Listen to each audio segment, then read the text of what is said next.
do is just introduce the two colleagues that are going to help us frame. You already know them.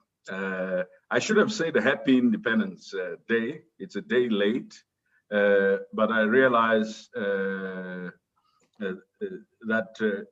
will be a subject of discussion in this meeting.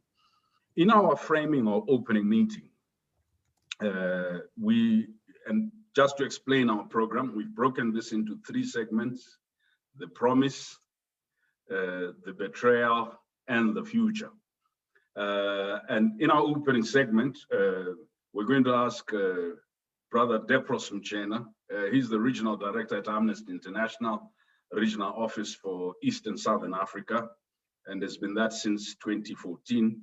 And he leads a robust team of campaigners and researchers and experts. Before, he was Deputy Director at the Open Society Initiative for Southern Africa, and had also been the head of the Economic Justice Program in the same. Many of you know Depros from his days in students' activism and as the head of the Pan-African Students Movement, as well as the sterling work that him, Tawanda Mtasa Perpetua Bwanya, and the late Barnabas Mangodza and others did in incubating the National Constitutional Assembly.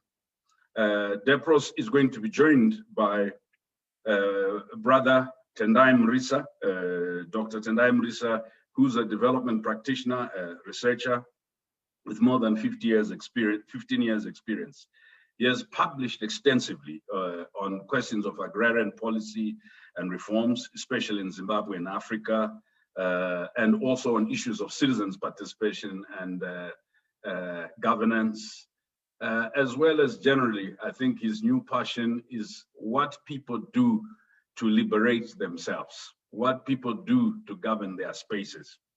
I'm going to ask the two to speak. I'm going to give them about 7 to 10 minutes to frame their conversations, and then we're going to come back and have a moment of questions. I acknowledge all your excellencies, honorable members of parliament, distinguished civil society participants, troublemakers, as well as patriots. I also acknowledge representatives and leaders of political parties and members of the diplomatic corps. I acknowledge members of the clergy who are also on the platform. Let me ask Depros, what was the promise of independence, my brother? You have 10 minutes.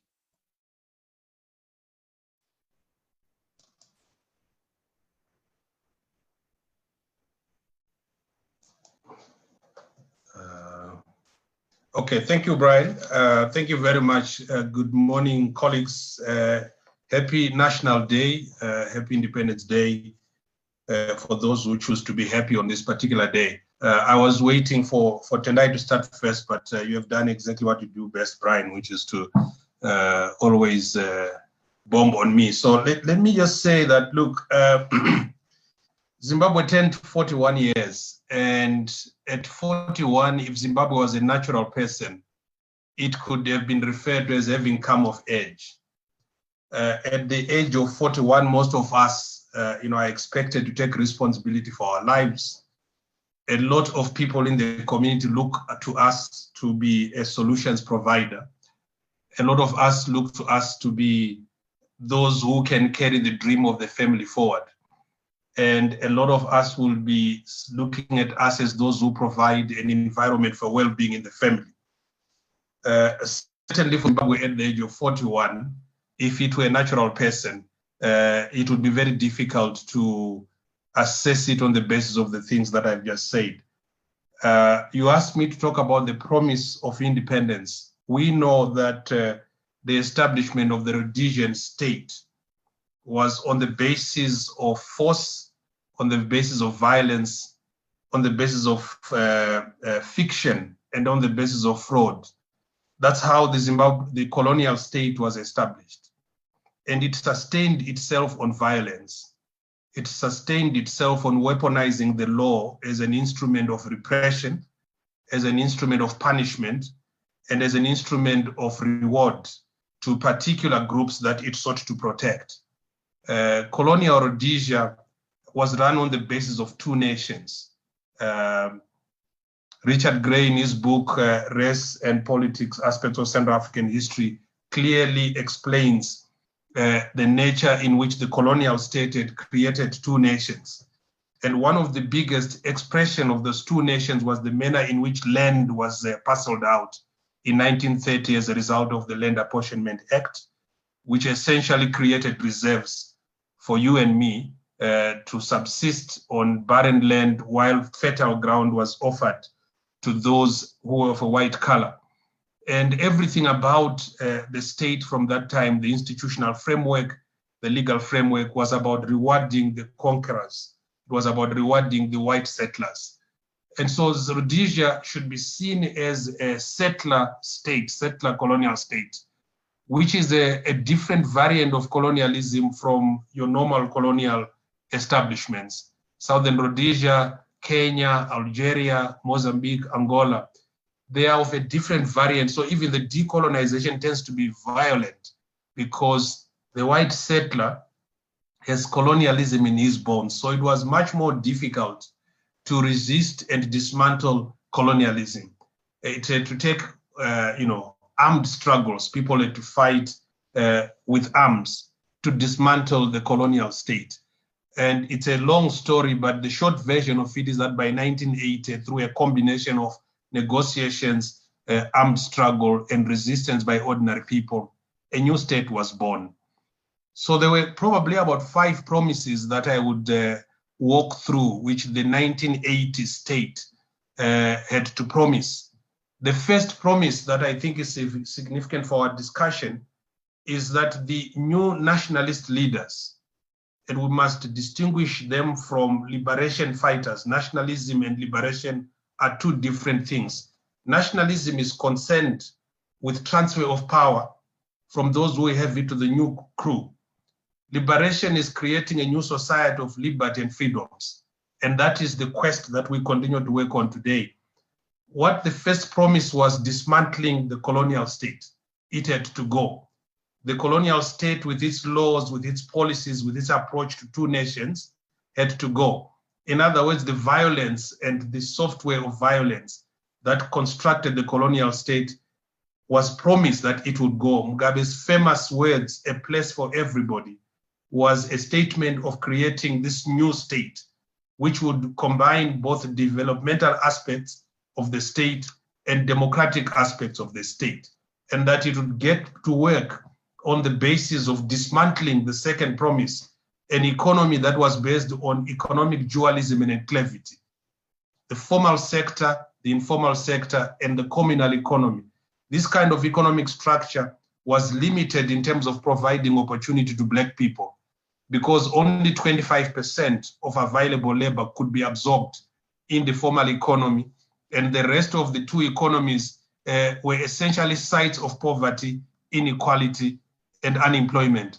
So that too was supposed to go as part of the promise. So destroy the colonial state and its institutional framework, its weaponization of the law, its violence, its racism, its discrimination.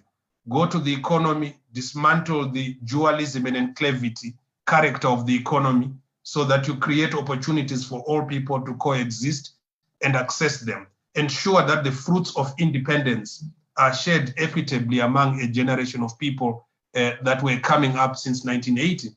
But of course, we know that not only were the fruits of independence eaten by those who had taken head of the state, they also started eating the roots of independence of the tree. The third promise of independence was the idea of belonging. The colonial state had created visitors out of people who actually owned the country called Zimbabwe.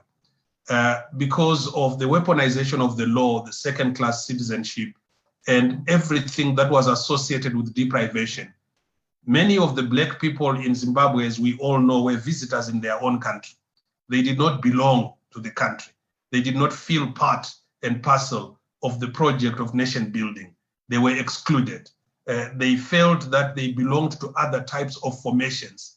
And therefore, for the longest period of time, they sought to overthrow that which was stopping them from belonging. You know, one of the things that was said very classically in the colonial government legislative assembly, what we now call parliament, when they were discussing passing the Land Apportionment Act, it was Lionel Crisp, the speaker, who asked one of the contributors to the debate, who said, and I quote, that, you know, until the native has advanced on the ladder of civilization, it is important that the points of contact be limited. This created the sense of entitlement of a particular small coterie that felt that the country belonged to them. So at independence, the promise was to open up the country, make everyone belong, including questions of citizenship, fixing citizenship, fixing belonging, a community of people that had come from neighboring countries to participate in the labor economy as labor supplies in industry, mining and agrarian compounds were supposed to belong. It was never imagined that people would scramble to get a birth certificate, to get an identity document in order to feel that they belong, because these were the things that people died for. These were the things that people went to war for. So belonging, being part of the nation, was a promise of independence that was part and parcel of what the project was supposed to be. It was an opportunity to harness national consolidation, to harness creativity, and turn the goodwill of fighting together into a resource to build the country. The fourth promise was the question of building a rights-respecting society. Human rights, which had been denied of Zimbabweans throughout 90 years or so of colonialism, were supposed to become the unifier, the instrument, the basis upon which a society that believes in equality across gender, generation, persons with disability, race, and many other variations that had prevented people from coming together would be guaranteed.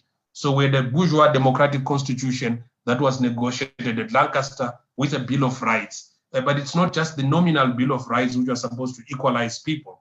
It was the political character of the state that needed to govern on the basis of equality, respecting the rights of people. Of course, there is a lot to say about whether that promise was kept, and I'll leave it to others, you know, who can talk about that. But we know that today at 41, the human rights question is supposed to be one of the biggest questions that we are dealing with. The fifth promise was the question of participation. Participation in the economy, participating in the polity of the country, and participating in societal relations, in societal building, in creating equality and equalizing the various things that stood in the way of the participation of people. Today, I think there's a lot to say about whether people are participating in the economy, are participating in the political process, and are in fact having any role to play in the communities that they come from. Because these things were not taken, we should not take for granted that participation, as we call it today, was available, it was limited. So these are 5 promises that I think the Independence Project was about. And it's important when we turn 41 to see whether in fact we've made any progress on this. So I will leave it there for others. Thank you, Brian. Deborah, I taught you well. You were bang on time, 10 minutes. I was deliberate in getting Dr. Mrisa to speak after you. He is our host today. Sasamusha, I thought he should have the last framing word. Dr. Mrisa, what was the promise of independence? Sam Chena has given us 5 promises. Just to regurgitate quickly, dismantling the colonial state and institutions, dismantling dualism and enclavity in the economy, the idea of belonging, building a rights-respecting society, and participation. Let's hear from you, sir.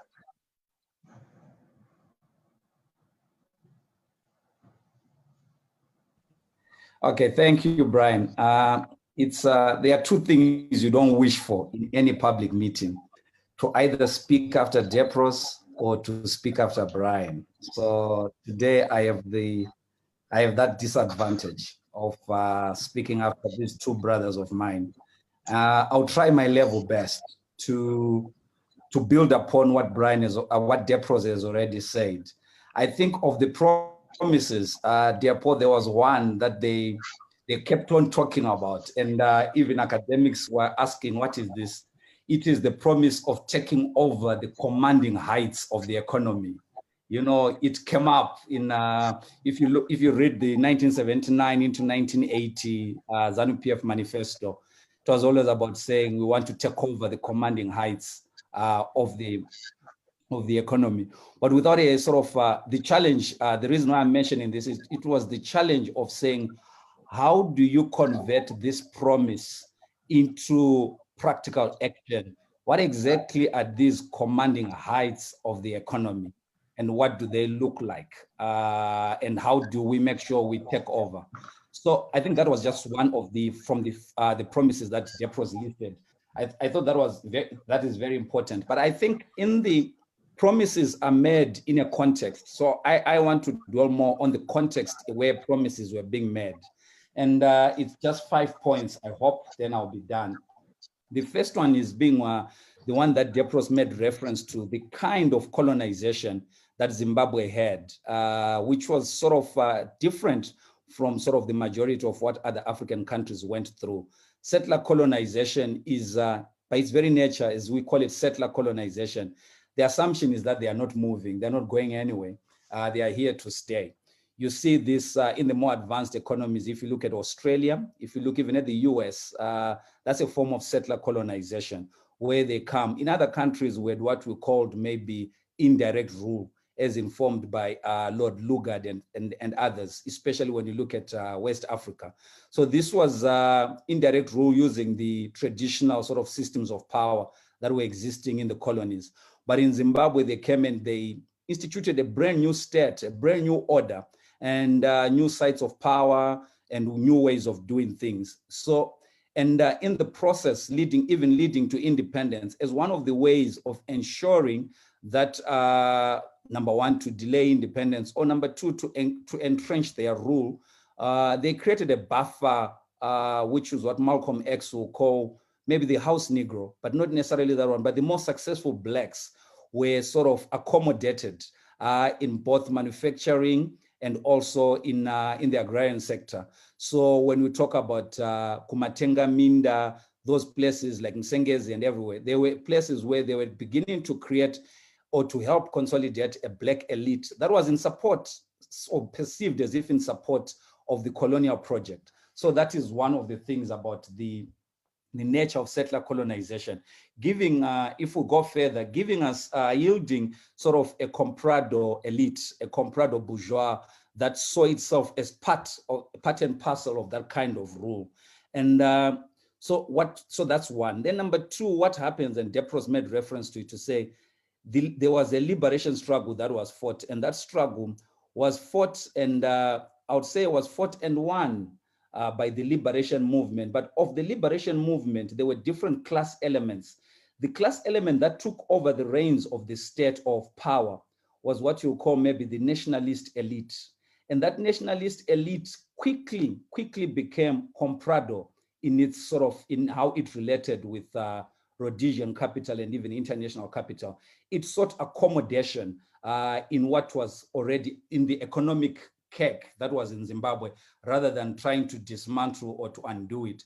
So people like Astro write about Zimbabwe, a revolution that lost its way, because I think there was a contest in 1980. Are we going to see a full-blown revolution, or we're going to see incremental change? Because others were hoping for a sort of a Cuban model around what Zimbabwe would do in terms of dismantling colonial structures of power, and that's then beginning to institute something that was more inclusive, something that had been talked about during the liberation struggle. So you see also this sort of waning. But if you look at certain statements, I think it was Enos Nkala in 1984 who says, we can take over all the land, we can redistribute all the land, then what?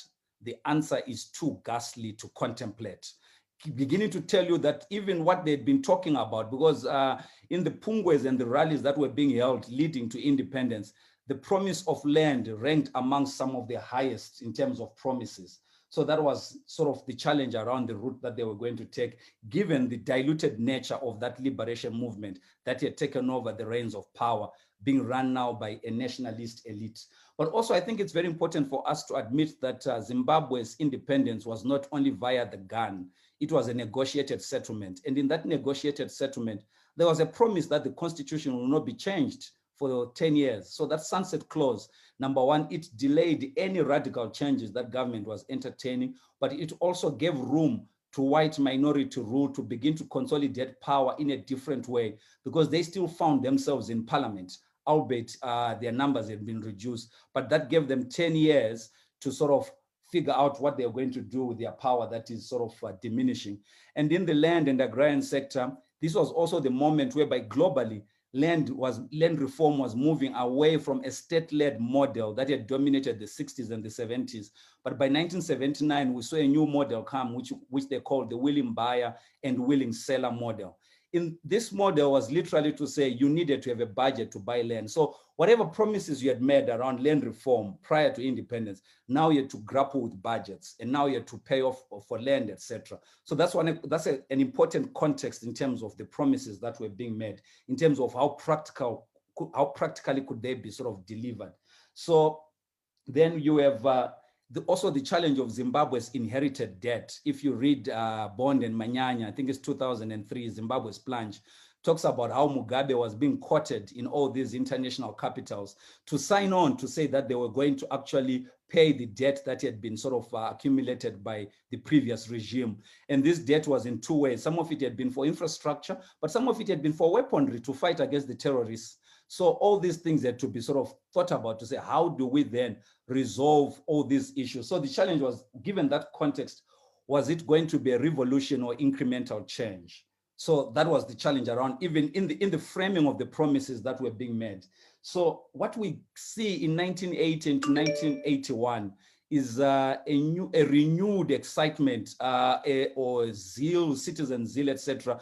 Reminiscent for some of us who only saw some of these images, what we saw in 2017 in November. So we had wildcat strikes on the factories, because blacks had been promised to say that when we get independence, you're taking over the factories. So they were literally doing it on their own. And we also had occupational farms. But most of these farms were farms that were lying contiguous to communal areas. So these farms, some of the white farmers had already left. So which informs the land reform program, especially of the first decade, the first 5 years, is very rapid land reform, because there's that pressure from the ground, but there's also a lot of vacant land that is available. But still, some of this land then still goes through the willing buyer, willing seller scheme. But then there is a slowing down in terms of the realization of the promises. And the slowing down is in the 1983 drought. It is the drought that actually brings ZANU-PF literally on its knees, because it has to go begging for financial assistance to feed its people. And because of that, it has to sign on to agreements that some of the Mugabe had ignored some commitments that they had. But because now they needed aid, they had to sign on. And by 1983, Bond and others actually say Zimbabwe went through a mini ESAP of sorts, because Zimbabwe had to be disciplined now to the dictates of international financial capital. And one of those demands was also around policy autonomy, especially around their social services, social spending. At the time, Zimbabwean government had increased almost across the board. I'll just give you an example around education. 1979-1980 budget, he had allocated only 4.4% towards education. But by the 1981 budget, the government of Zimbabwe was now allocating close to 22.6% of its budget towards education. And we see this increased expenditure in the social services. But the challenge is now around what we call policy autonomy, the capacity to deliver on these promises. But also, and like Depros was saying on his, in terms of his concluding remarks, the challenge now is the contradictions within the nationalist elite. Like I said, the desire to be accommodated by Rhodesian capital leads to a more extroverted sort of comprador behaviors, where we begin to see them cutting deals. By 1990, a study shows that a third of Mugabe's cabinet were already members of the Commercial Farmers Union, telling you the capitulation that had happened. So you could not begin to reimagine large-scale agriculture in the absence of that. And even the CFU president in 1990 or 1991 is quoted saying, and he's referring to Mugabe's government, he says, "This is the best government we have had ever since Rhodesia," because of the kind of policy concessions that the government was making to large-scale commercial agriculture in the 80s. In the event of collapse, they would then get new loans, etc., etc. So there was that. So that's where we begin to see the rhetoric. What we are saying, that you have the rhetoric and actual what is happening on the ground. And I think Patrick Bond again captures this very, very well. But he's not talking about Zimbabwe. He's talking about the ANC government talking left, but walking right, something like that. To say, in terms of the rhetoric, it continues being about resolving colonially inherited inequalities. But in terms of policy actions, we saw the government already beginning to make concessions towards white capital. But also politically, what was happening then is also what my brother Sipo is going to be talking about when we sort of move into the next panel, when he talks about what happened in Matabeleland and the Midlands. But you begin to see sort of the change in terms of the politics, this inclusion that we had been promised, some of those promises, we begin to see that they are being undone. I see Brian has sort of brought back his video. It means I should be concluding by now. So I think it's important for us, as a way of concluding, to understand that these promises are being made in a certain context, and that context is both national and international. And the international context especially imposes limitations on the policy autonomy of a third world government like Zimbabwe that still has to depend on FDI and also on aid. Thank you so much, Brian, for the time. Dr. Marisa Depros Mtena,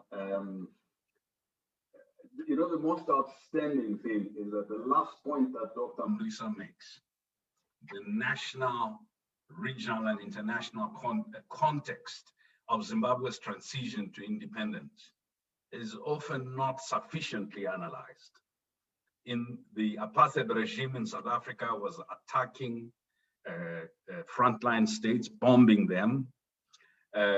Internationally, you had a hostility of the Cold War, where certain countries that pursued policies deemed as aligned either to the Soviet Union or China were punished. We had a spate of coup d'etats, military rule, installation of puppet governments. But also during that period, as Dr. Marisa has indicated, there was a gravitation towards two extremities: autocracy, divisionism on the one hand, and accommodationism, of trying to be accommodated in the economy. Colleagues, the floor is open for questions. I'll ask the secretariat, I'll ask you to post, I should have said, your questions in the chat. We have about 15 or so minutes to ask these two eminent scholars and academics and practitioners questions. Because I'm waiting for the rest of you to put your points in here, I'm going to ask my brother Nigel Chanakira to ask a question, even if he hasn't indicated he wants to. This is the beauty of democracy. You can almost impose on your Mkoma. The second one I'm going to impose on is Namatai. So I'm going to start with those so that I can get questions from the rest of you.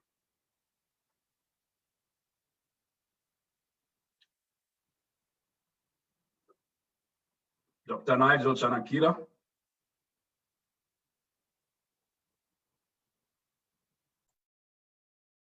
I think he's muted. Colleagues, just be quick to realize to unmute some people that the moderator is calling upon. Severe Institute team, please.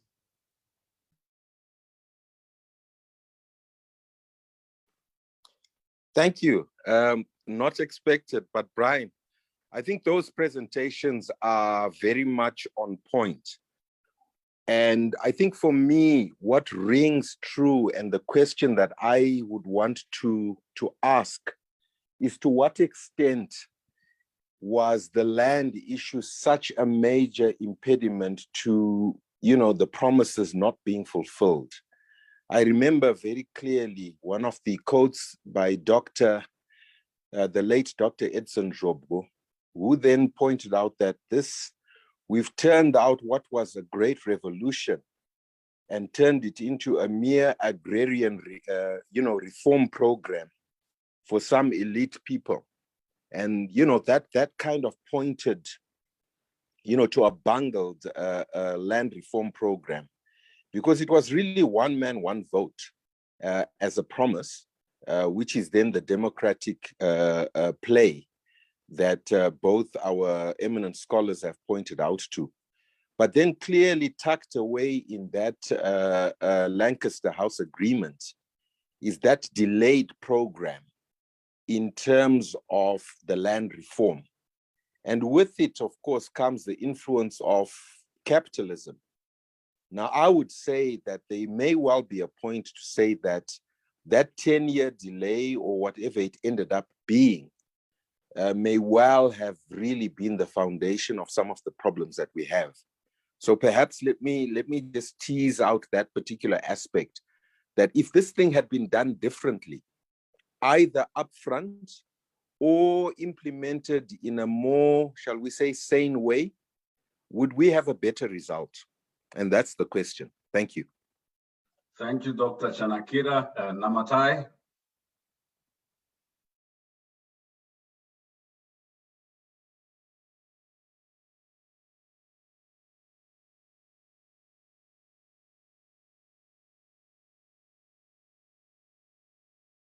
As I wait for Namatai, all the other people who wish to ask questions, please raise your hands.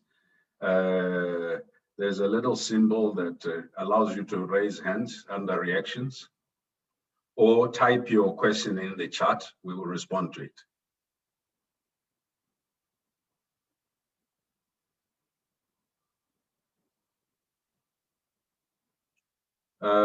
Any progress on unmuting Namatai?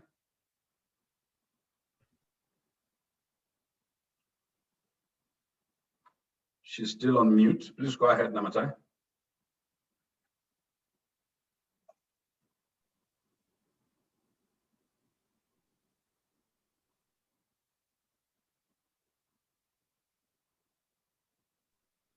Please go ahead.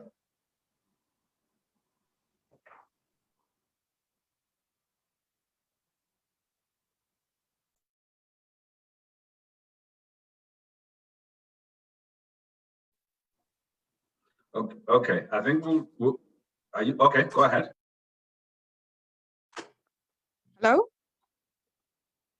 Yeah, we can hear you. Please go ahead. Okay, that's wonderful. So I was putting my my earphones, so I think the microphone on them is not working. So let me try without. Thank you very much for the opportunity to ask some of the questions that I had. Yeah, it's very funny being called out to ask questions. If this was still in high school, I would have probably tried to hide. So yeah, let me just find something to actually ask. So I think my question, I'm directing it to Dr. Marisa, in particular reference to the presentation that he made, particularly with regards to the seats that were reserved for the white people after the independence, as well as in particular reference to the Lancaster House Conference, and particularly the constitution that emanated from that particular process. And my question in particular reference to that process is how in that are we seeing maybe some sort of characteristics with regards to totalitarian behavior emanating from that particular process? That's the first question. And the second question is, in the evolving narrative of constitutionalism in Zimbabwe, was that particular constitution, the Lancaster House Constitution, setting us up for failure as time progressed? What can be some of the implications of that particular constitution and the particular arrangements and agreements that were made in that particular constitution? Like, what is the relationship between that and the socio-economic crisis that was to then follow? And in as much as, yes, the people who went to negotiate such agreements were under duress, I've heard a lot of people say that. I also have the question to say, what aspects were also their own personal responsibility, notwithstanding that maybe the agreements were not necessarily fair. What was their responsibility in all of this? And then my last question would be, couldn't they have said no? These are also some of my questions, because you hear that when they were there at the Lancaster House and they're being told no, a certain number of seats are going to be reserved for white people, etc. Couldn't have they said no? What was the politics at play at that particular time that inevitably meant that they had to agree to something that wasn't really beneficial in the context of laying out the foundation for particularly the Black majority and also some of the socioeconomic dynamics that were going to follow? I think those were some of the reflections that I had when you were speaking. Over to you. Thank you, Namatai. I'll just refer to questions by Bob Mchabaiwa, Machoba Nanube, and Tendai Mpaya. The first question to any one of you two gentlemen: for a third world country, how do we achieve political independence from the hegemonic states in our region and internationally? Then question two, Depros. We're interested to know the extent to which human capital development and poverty eradication were core to the promises and where we are today. Dr. Mrisa, with the abundance of resources we have, why did we agree to subject ourselves to an FDI driven development model? Colleagues, unfortunately, we'll keep it at those questions, unless if there's a burning one. Let me see. Then Dominic Ntanga, yours will be the last one. Today, we see a lot of promises based on poor understanding of both the situation and context.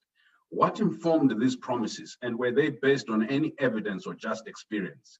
Was there a brain trust assessing the issues from an informed position? In education, the experience of being discriminated from educational opportunity led people to want the education that whites had. Today, we know that our people later rejected technical vocational education, whose impacts we now see in the lack of a skilled workforce. I hand back to you, Dr. Mrisa. We will start with you this time. Take any of the questions.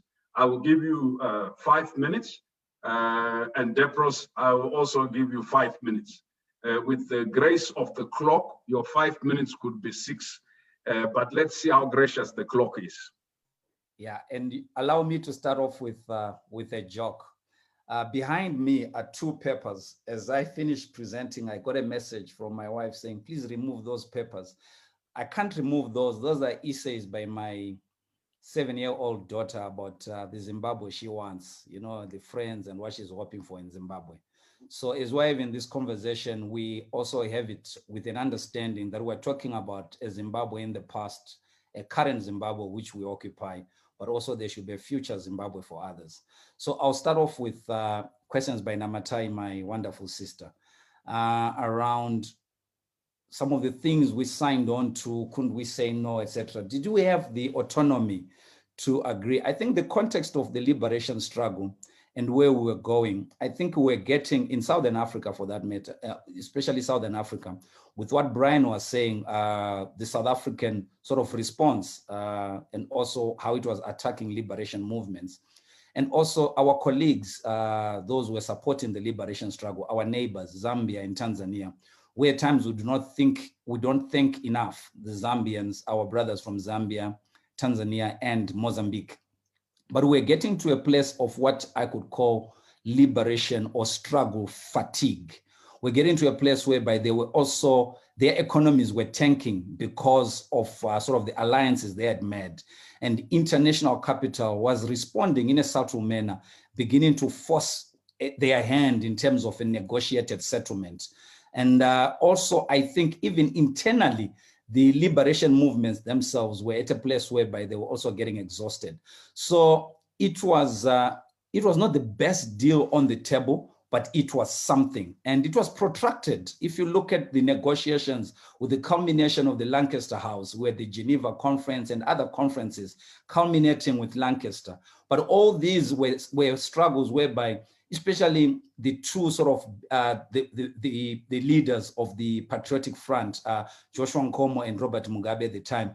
They were very adamant on certain issues, and they were some of the most difficult people to negotiate with, but they ended up making concessions around it. So I also want to go back just to tie this up with Nigel's question around, it was about the vote. Was it really about the land question, whatever? I think we had this debate, and it was a very difficult debate in the early 2000s when Fast Track came up. There are certain scholars, quite a number of scholars, who challenged the significance or the centrality of the land question to Zimbabwe's independence. I don't want to reopen that debate, but I just want to say that land alienation in Zimbabwe was so deep and was in people's memories, to an extent that even people who received land in the Fast Track area, some of them could trace that back to say, this is where we were removed. So land was a currency that was used for mobilization, for mobilizing people into the liberation struggle. Rural communities understood that they'd been moved. Number one, it was just not about the movement from fertile lands into infertile lands. It was also the Native Land Husbandry Act that led to destocking programs, etc. If you read the stories of the Maconis and other communities that had come to achieve sustainability on their own without having to be integrated into the large-scale commercial farm or mining economies, but could produce on their own. But with the introduction then of the Maize Control Act of 1934 and others, that served to really sort of decimate smallholder African production. You'll understand how land was a wound that maybe the liberation movement rode upon unfairly, but it's something that resonated with the people, to an extent that by 1980, 1981, 82, the land occupations that happened, then government comes later on to normalize as land reform. The majority of that land was taken by people on their own with very little organization from government. They just occupied farms. So the extent to which we can say which one was more important, I can't. But what I'm saying that the one man, one vote was very important. It was significant. It was necessary for our democracy. Equally so, land was very important because the people that had been moved into reserves were also reminiscent. They remembered that they could be able to sustain their livelihoods prior to these land alienations taking place. Then the policy space, even around the use of your natural resources, et cetera, is something that I hope that Mnyaradzi will talk about when he talks about the political economy, sort of the challenges in political economy in the 90s.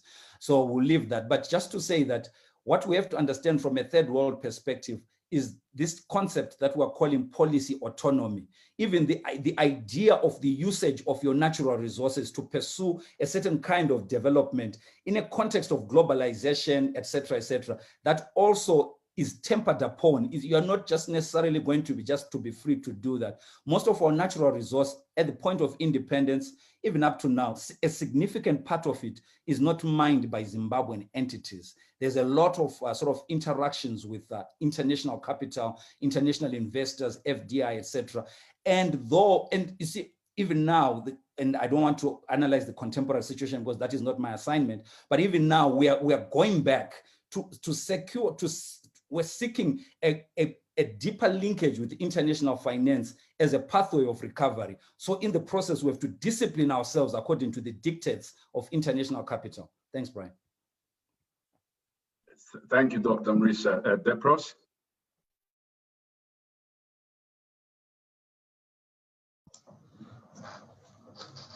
Thank you very much, Brian. First, I completely associate myself with everything that Dr. Mrisa has said, so I adopt his views as if they were my own on a range of issues. And I really want to say that it's very important what we are doing, because one of the tragedies of post-colonial Zimbabwe is the privatization of history and its redeployment in revisionist terms in such a way that there are people who are placing themselves at major geographies and contours of history as if they were actors of history, and creating a narrative which is false about what they did or did not do. And in the absence of scholarship, this privatized history becomes weaponized today when them versus us, the politics of demonization is used on a range of actors who are Zimbabweans who are not supposed to claim certain things. So it's important that we are having this conversation, and I don't think that we have enough time to do justice to the historical questions that are very important. But central to the struggle, among many other things, it was a social justice struggle. It was an economic justice struggle. It was a political justice struggle. But the symbolism of land can never be overstated. It was one of the most important symbols of both colonial conquest and resistance to colonialism. Keep in mind, how many acres do we have? I mean, we have about 96 million acres, right, in Zimbabwe. 49 million acres by 1930 Land Apportionment Act were given to white settlers, who were a handful of people. 21 million acres were then alienated as reserves. Kuma Reserva, this is where you and I come from. And then you had 18 million acres, which are essentially retained as a particular unassigned land. And then you had about 7 or so million acres, which were set aside as what they called native purchase areas. So by setting up the Land Apportionment Act, the future of Black people in Zimbabwe was open and shut. It meant that you were not going to be able to survive on the natural resources unless you sell your labor.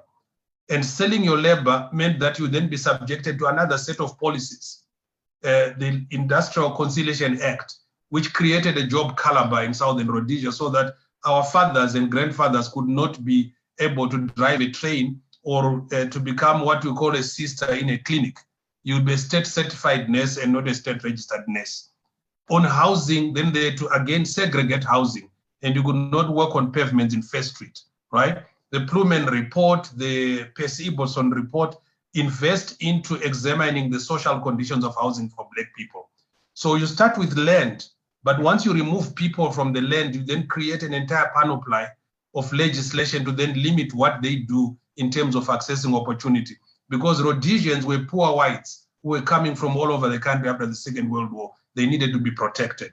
So those racist policies created this Rhodesian state. That's why the settler colonial formation is more difficult to dismantle than other types of settlers. So Marisa is very correct in walking us through the political economy of land and how it contributes to deprivation on a range of issues. So the question about was poverty reduction and human capital development part of the promise, and why would that be so? Yes, indeed, it was part of the promise because the colonial state had essentially impoverished people. It had deprived people of opportunity, of education, of health.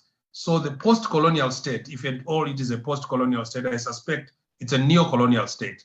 But the post-colonial state's promise was to ensure that social policies would be adopted by a developmental state to ensure employment creation, access to opportunity happens so that you reduce poverty. But because of the limits of majoritarian transformation imposed on Section 16 of the Constitution in 1979, which essentially said land was property, it meant land ceased to be a progressive tool with which you could use to dismantle the entire character of the authoritarian colonial economy. But let's not also forget and excuse the post-colonial state as an innocent victim of imperialism. By 1980-81, corruption had already moved in, impacting on the very idea of equitable land redistribution. In 1980, you had about 162,000 families in need of resettlement. We were unable to move them in 10 years because there was a lot of many other external factors and internal factors that combined to destroy that vision. By 1996, 62% of our population were now living in poverty. You know, the progress that had been made in 10 years had been withdrawn by structural adjustment program. So yes, poverty reduction was central. Human capital development was central as well. This is why you, Brian, and myself and Tendai, when we were at university in the mid-1990s, we went to school even though our backgrounds were so poor that we would not have afforded university education, because there was a loan scheme that was available in the country where you can access a loan, pay for your fees, and repay back. You and I paid back to the state. And somebody came and then looted that fund. So it was unable to continue to provide for additional generations. But human capital development was central to the building of a new state and its requirements. And then finally, just on the issue of a brain trust that I think it was Dominic who asked. I don't think that, I'm able to really tell you before 1980 whether there was a brain trust, but there was lots of planning for the new state that took place. Keep in mind that a number of people were in the diaspora who were part of the liberation struggle. Some were studying, some went to education. That's why, in the 80s and so on, you had quite a significant chunk of people who were able to understand how to run things. The question is, did we create the space for an embedded autonomous bureaucracy to emerge and run affairs? Or did we have a bureaucracy that became so politicized, it forgot that its technical competence as an identity would be the basis upon which it contributes to the new state? Today, you have a bureaucracy, the civil service is more politicized than the politicians that they serve. As a result, we do not have the meritocracy and the technical competence that you need in the bureaucracy to continue to run a developmental state, because the bureaucracy and the politicians have now become so embedded. They are defending a parasitic state against anyone else. And I think that's the transition that we have experienced in the last couple of years. Let me leave it there. It is amazing to listen to brilliant Zimbabweans. And this is only the beginning, as they, in a very balanced manner, give us a diagnosis.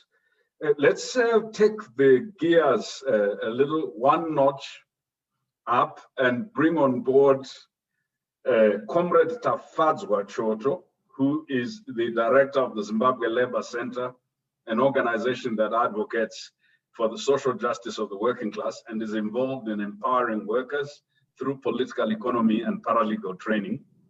Tafadzwa is a socialist who is a member of the International Socialist Organization. She will be joined by two brothers. One is Siposami Malunga, who is the executive director of the Open Society Initiative for Southern Africa, or CISA. Siposami is a human rights lawyer. He has worked for international organizations, including the United Nations Development Program. He has worked in places such as Timor-Leste and Afghanistan, as well as in Oslo, in very senior positions. Mnyaradzi Gwisai is a senior lecturer at law at the UZ. He's the national executive member of the International Socialist Organization. He's the outgoing chair of the Zimbabwe Labour Center. He's a partner in the law firm Matika, Gwisai and Partners Legal Practitioners. We always used to call him Comrade Gwisai. So Comrade Gwisai, we are going to start with Sipo. Sipo, I don't know whether you qualify as a comrade or a roving capitalist. Either way, what we know that is that you are a very serious activist and social struggler. So we will hear from you. Siposami Malunga, what was the betrayal? We've had the promise. What was the betrayal? Please take just about 7 to 10 minutes. The same with Comrade Choto, and then Comrade Gwisai, we will end with you this session. Sipo, over to you. Brian, I don't see the video. You please unmute me. I have a feeling I was muted earlier.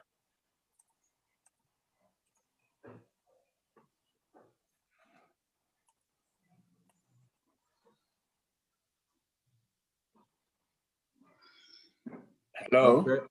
Yeah, so we're trying, I think the secretariat will try and do that. On your device, you can't see the video at the bottom of the screen. Can you see me? Then if you can see me, it doesn't really matter, right? I don't need to see myself.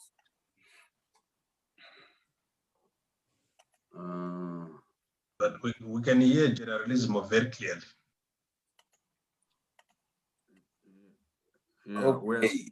we're seeing Tafadzwa in your space. Maybe you have exchanged identities. Huh? All right. So I guess while you try to figure this out, because I had been muted earlier, I know that the organizers are able to mute, so they had muted me. So I'll start. You don't need to see me. Thank you so much, Depros and I, for articulating the promise.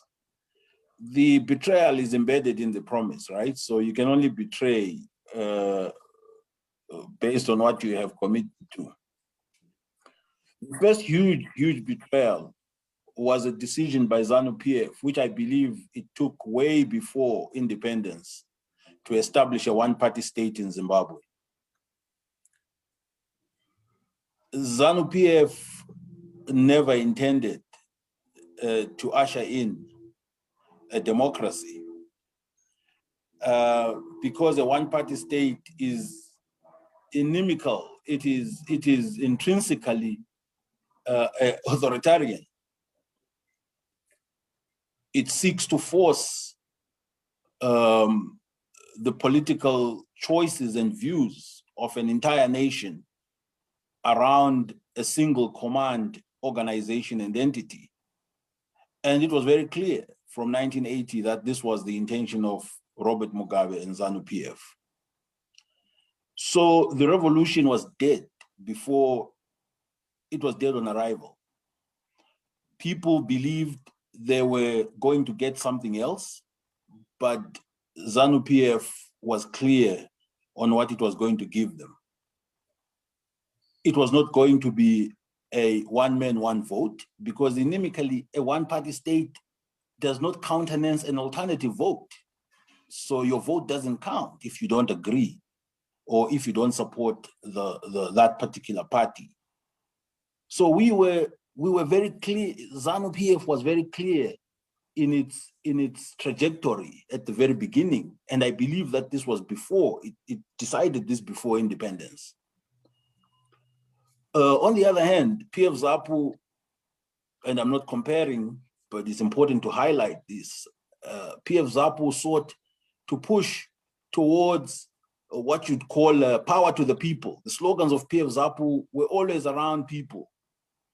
ZANU-PF clearly perverted this power to the people agenda around Msangano, Kwara, and everything else that has happened for the past 40 years has really been hinged on this concept of totalitarian, authoritarian, complete command and control of power.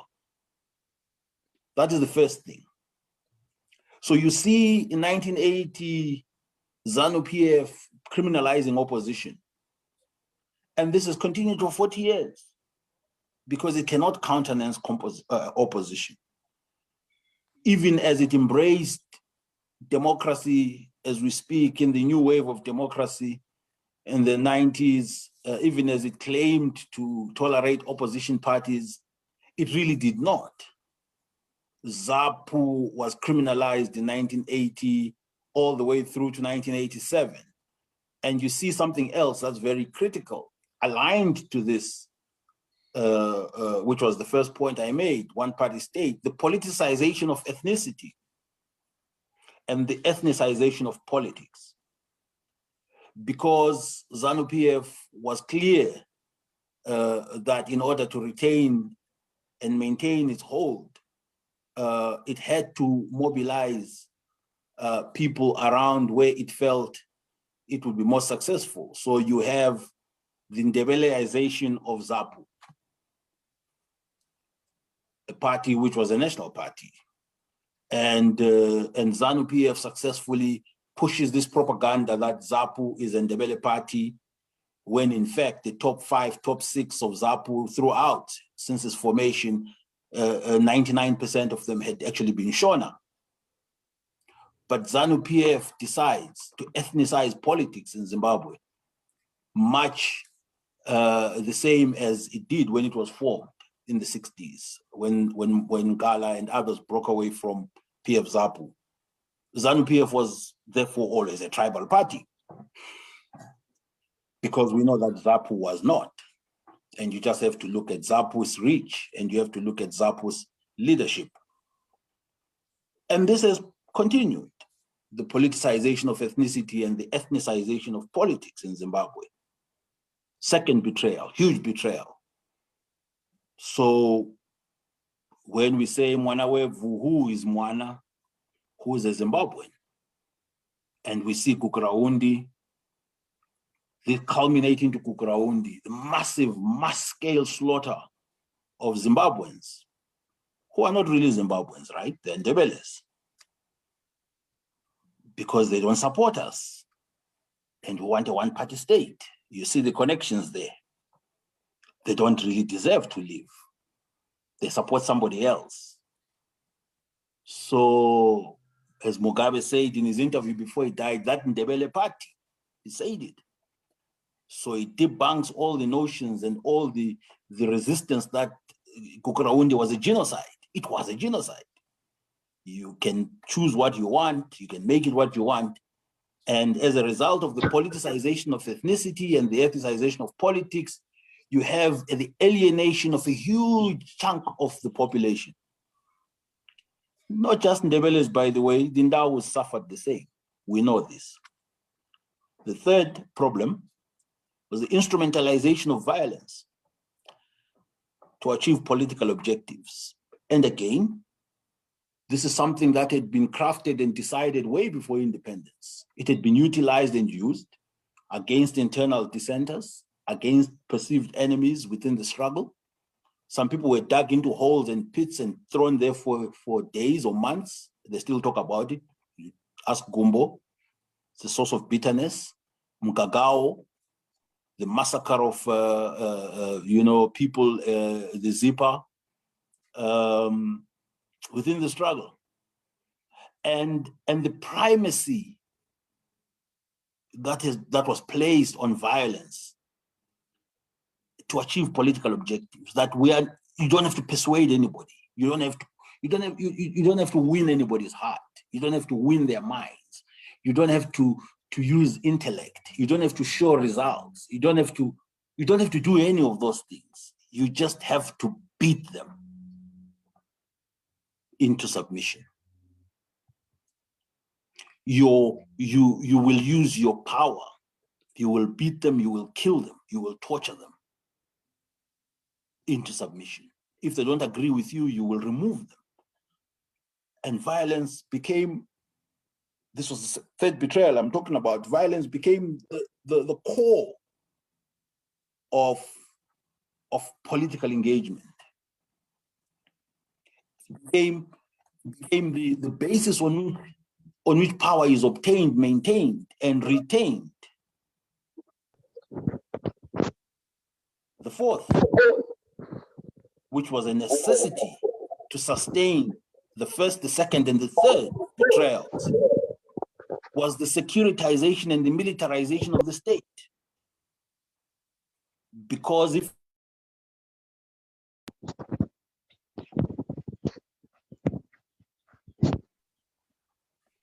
hello?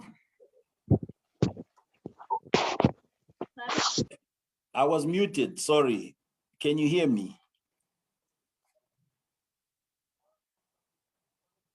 Yes, Sipo, we can hear you. Sorry, there is We can, Sipo. There's a Daniel Hamandisha who has unmuted his mic. Thank you so much. Okay, the fourth, which of course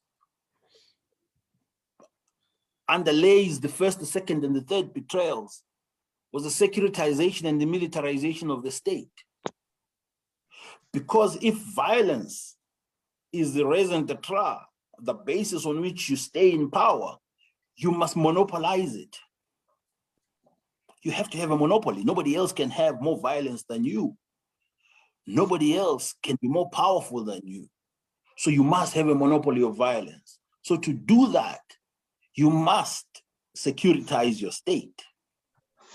You must rely on the police, you must rely on the military, you must rely on youth brigades, you must arm them, you must indoctrinate them, you must train them, and you must unleash them on your political opponents. This is the fourth betrayal. And unsurprisingly, it persists and it continues. The fifth, related to what my brother Depros and I talked about, is the economy. So from 1980 straight on, Tendai captured this very well. The so-called liberation heroes or cadres transformed themselves very quickly into a predatory elite whose preoccupation from 1980 up to today was the primitive accumulation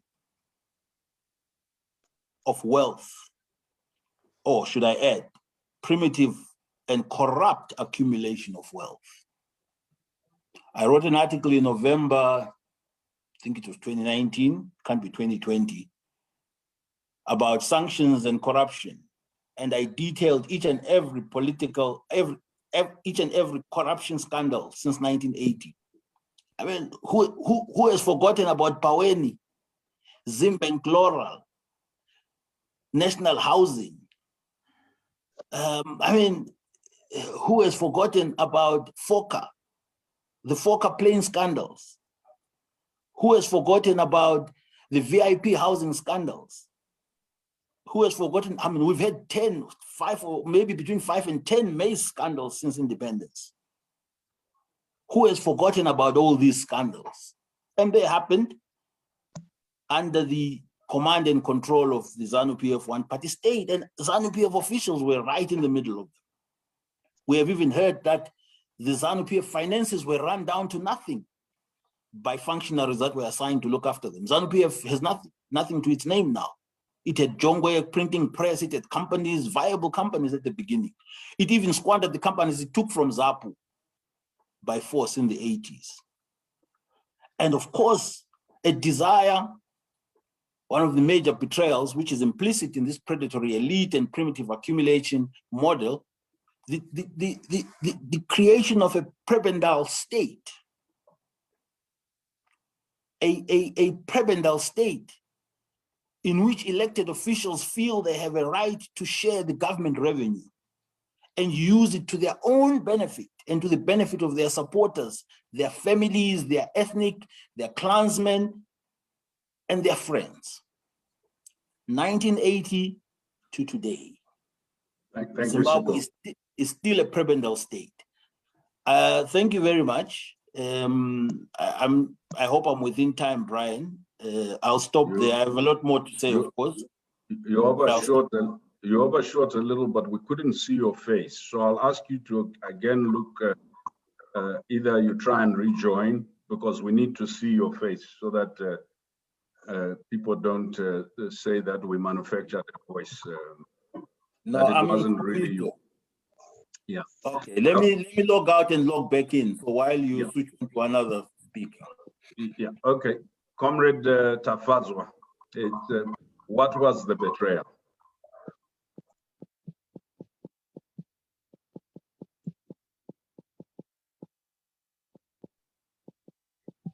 Can you hear me now? Yes, we can. Okay, thanks very much, Brian, and all to the speakers who have spoken before me. I'm going to look at the betrayal on the part of the workers of Zimbabwe through the economy and also the closing down of the democratic space. I would start by saying that the workers were the first ones to resist against the colonial rule. We can see the 1948 general strike, the strike by coal mine workers, by railway workers resisting against the poor wages they were getting, and also against the working conditions they were being subjected to.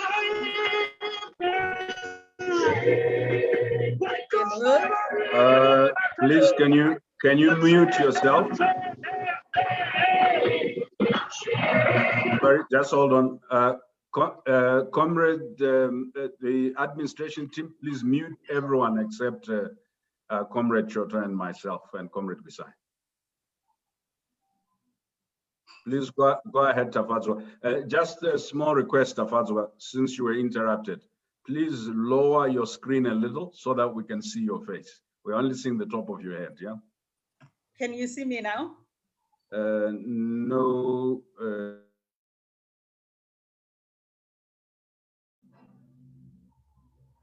How about now? I can't hear you.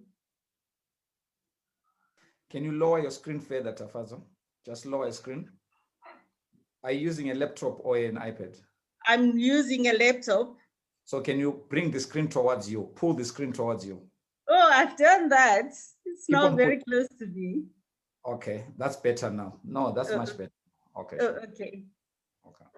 All right. So I was saying the resistance against the colonial rule was started by the workers.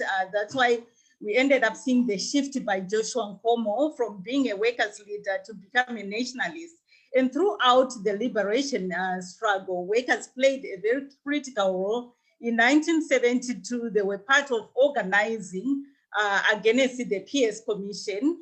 And in 1980, during the colonial struggle, workers were promised that upon getting independence, they will occupy the factories, they'll get better wages, all the colonial repressive laws will be removed. But when independence happened in 1980, this did not happen automatically. The repressive laws continued to be there.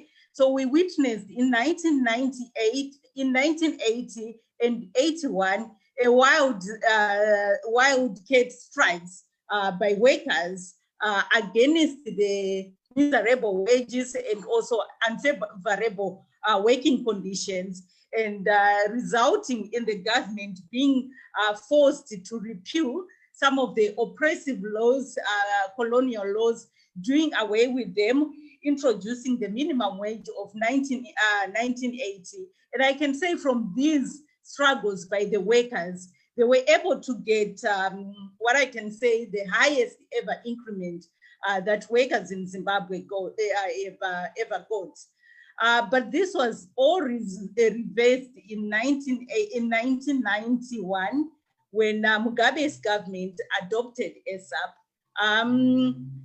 Under pressure from the IMF and the World Bank on the need to adjust the economies, other African countries had already started implementing structural adjustment programs, and they proved not to work.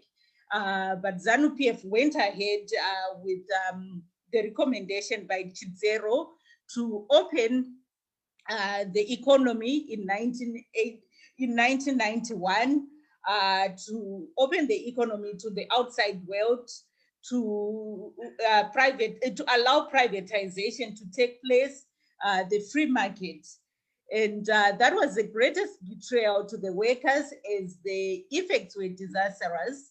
I remember that I just finished my O-levels, and I would see the adverts in 1992 on the national television, the ZBC, the adverts telling workers to embrace ESAP, saying that tighten your belts for now, and afterwards you have a very good living, things will get better. You just need to tighten your belts for a very short time. And for sure, workers did tighten their belts. But by 95, 96, they couldn't tighten their belts anymore. And in 96, we saw the government workers going on strike for the first time since independence. And the government workers strike, this was by junior doctors, who were seen as middle class, who were already suffering from the squeezing of the economy. Your nurses were also partly part of the middle class or your upper working class, were now being squeezed.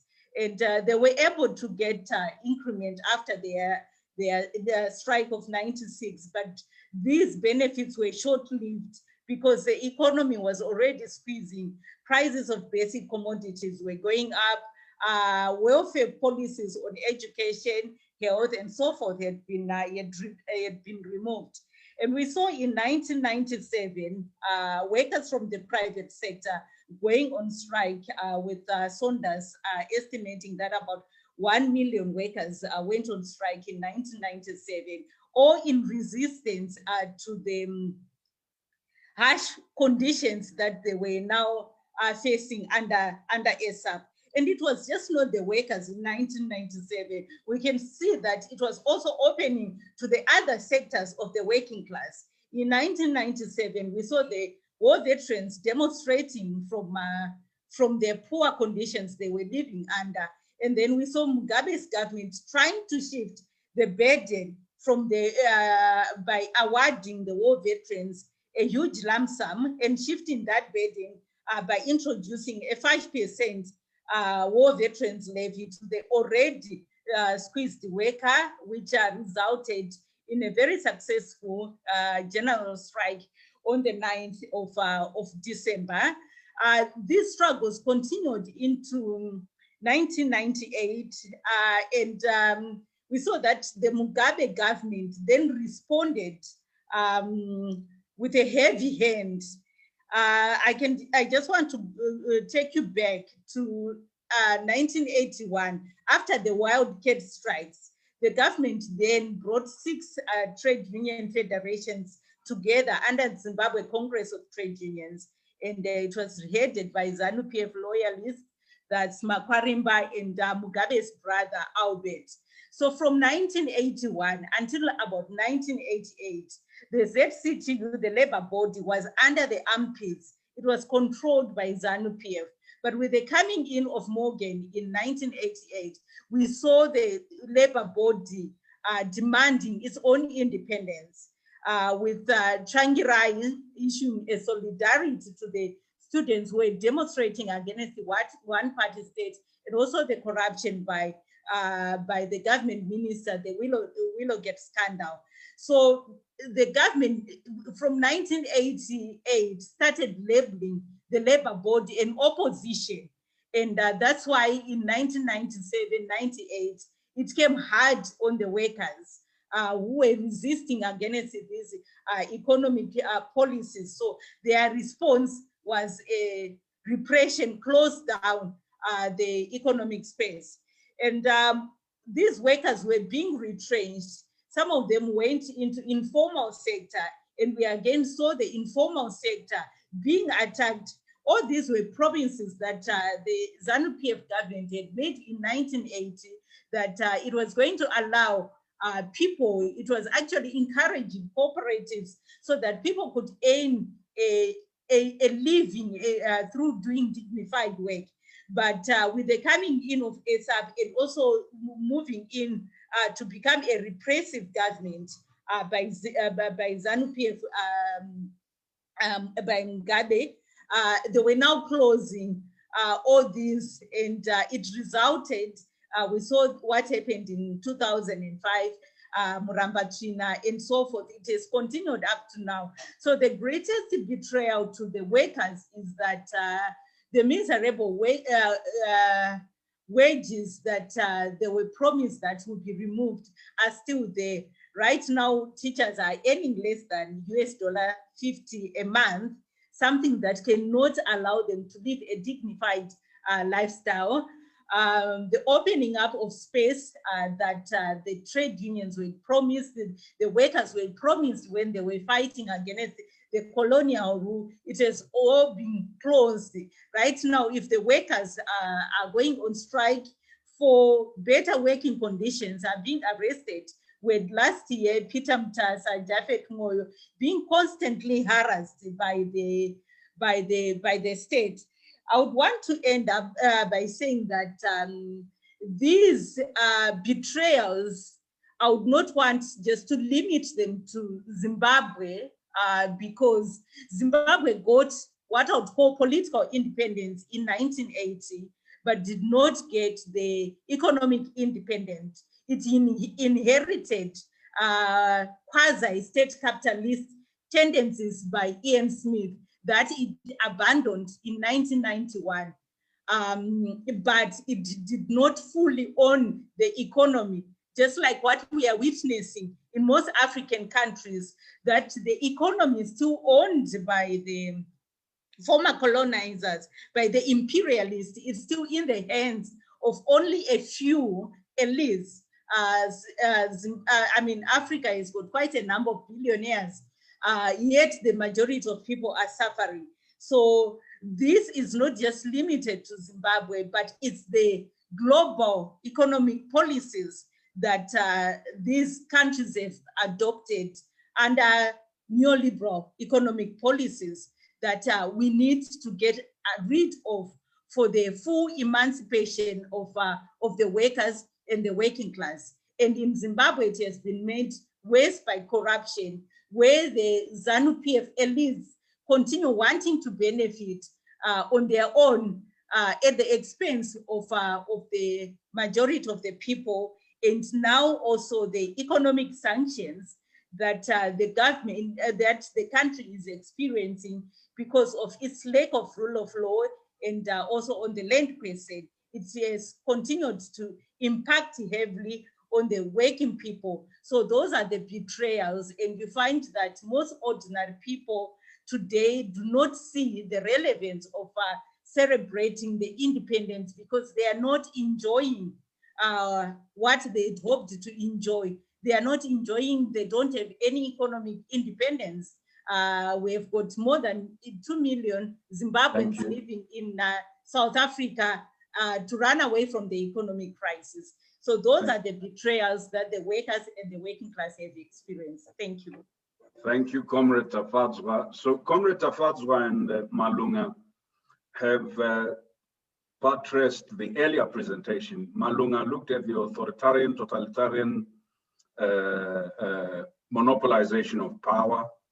He gave a critique of the one-party state, the politicization of ethnicity and ethnicization of politics. He looked at the instrumentalization of violence, whether against internal dissenters, just this primacy of violence in how we negotiate political space and political decisions in the country. You beat, kill, or torture those you disagree with, and the securitization and militarization of the state, and the idea of this predatory elite presiding over this parasitic state. Comrade Tafadzwa has given us a biographical development since 1940s of the struggle of workers against first the Rhodesian state and then the independent state, looking at the capture of the labor movement at independence and then labor movement's growth into its own independence.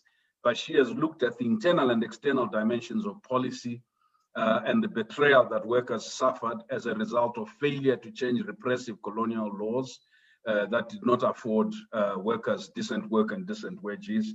She has looked at the impact of the structural adjustment programs as well as privatization on workers and austerity policies where workers were asked to tighten their belts until there was no more waistline left to tighten.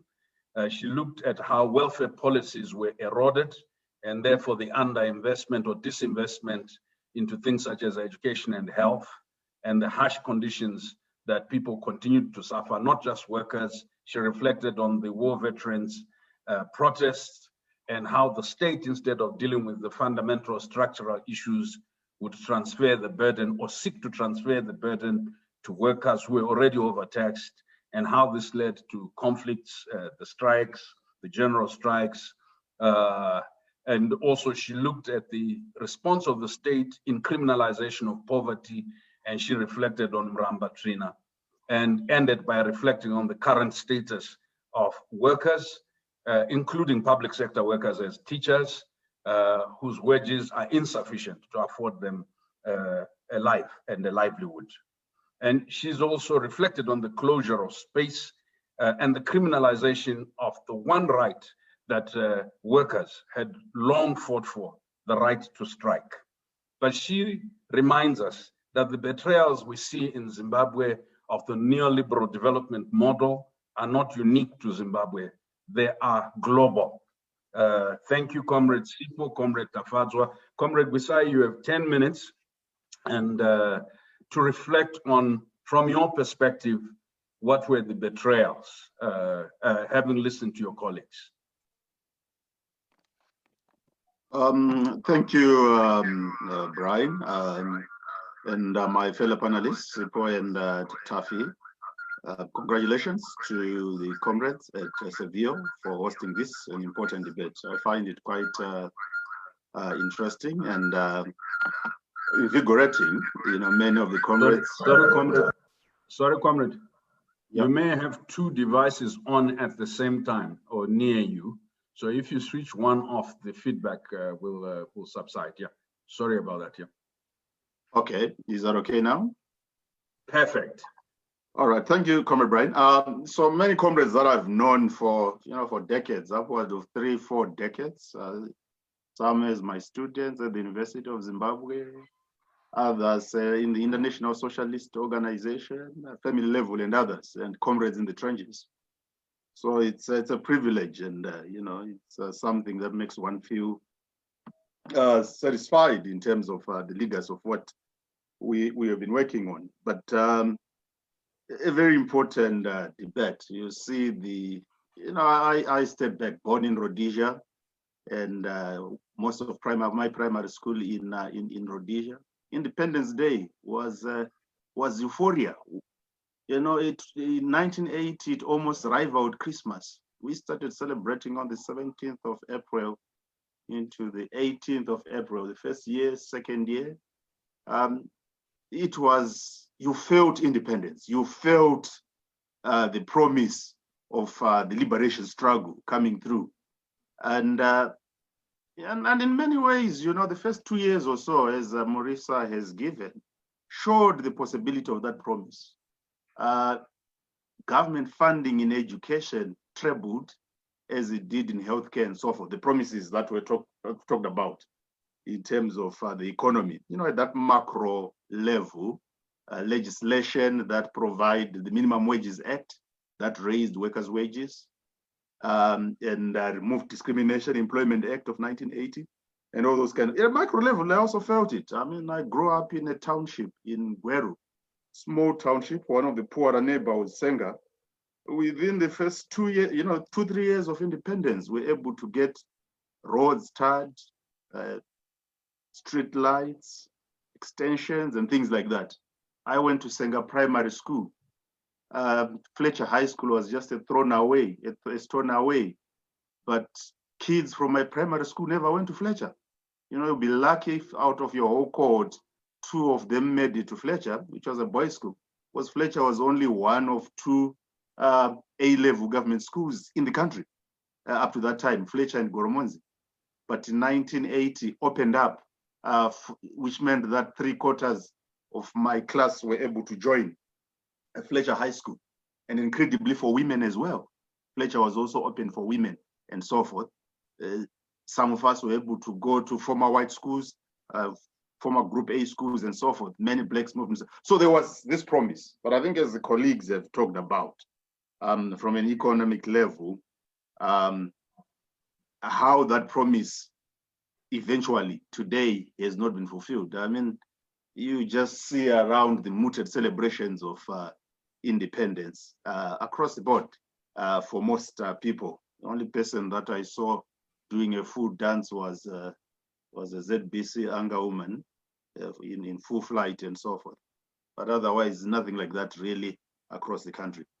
So from an economic level, in terms of the promise of independence, I think it is absolutely important and clear to understand that the economy characterized by duality and enclavity that Depros talked about from a settler economy. In fighting and seeking to change and transform that economic base, although blacks would have been united across the board, there would have been fundamental class differences in terms of the transformation of that economy, in terms of dealing with that promise of an economy that would remove poverty, that would ensure poverty eradication, economic racial inequality, achieve economic justice, and so forth, outside the areas of democracy and human rights that colleagues have talked about. And of course, central to this was the land dispossession of the majority of blacks, because that is what ensured that the white settler colonial economy was best. It was that exclusion and marginalization of blacks. Herbert Chitepo, in a speech in Australia in 1973, says that to understand white supremacy and white power in Rhodesia. You can talk about legislation in terms of employment, in terms of residence, in terms of everything else. But it says to understand the white man's power and supremacy in Rhodesia, understand his control of land, and everything arising therefrom. So that was at the fundamental base of the Rhodesian economy, both in terms of creating a white settler bourgeois that would work hand in hand, but sometimes in competition with multinational, international capital, mainly in mining and finance, and to a lesser extent, manufacturing, but also the very exclusion of blacks in the rural areas reserves as reservoirs of labor, and in which the vast majority of black women were then condemned to look after and raise the next generation of black workers, as well as ensure the looking after of sick workers and those who retired. So that was the basis of that political economy, a political economy based on primitive, crude, racialized, primitive accumulation. Our ancestors called it chibaro. It was virtual rape of the black working class, the black woman, and the black peasantry. And I think Tafadzwa spoke about the various characters in relation to workers. But so that's one aspect of it, that duality of that economy centered around land dispossession of blacks and primitive accumulation and marginalization, oppression of the black working class. But what you must also recognize is that this settler Rhodesian economy, as I think either Marisa or Depros referred to, it was structured and similar in a way to what you had in South Africa, Canada, Australia. These were some of the British colonies that potentially could, in fact, make that transformation, that qualitative transformation from a dependent colonial economy into an advanced capitalist industrialized economy. That was the potential basis. Probably you could include Algeria in that equation for the French. And in fact, for all those weaknesses that we have referred to in terms of the racialized political economy, Rhodesia, the Rhodesian ruling class, was able to advance using this primitive accumulation model and racist model to advance Rhodesia to, by the 1960s, the second most industrialized economy in Africa, with an integrated agricultural, industrial, manufacturing, and service and financial economy. One of the most advanced in Africa, as we say, probably second only to South Africa. In fact, manufacturing took up to 26% of the GDP, the national economy, which is basically the standard for an upper middle class economy. So Rhodesia moved there.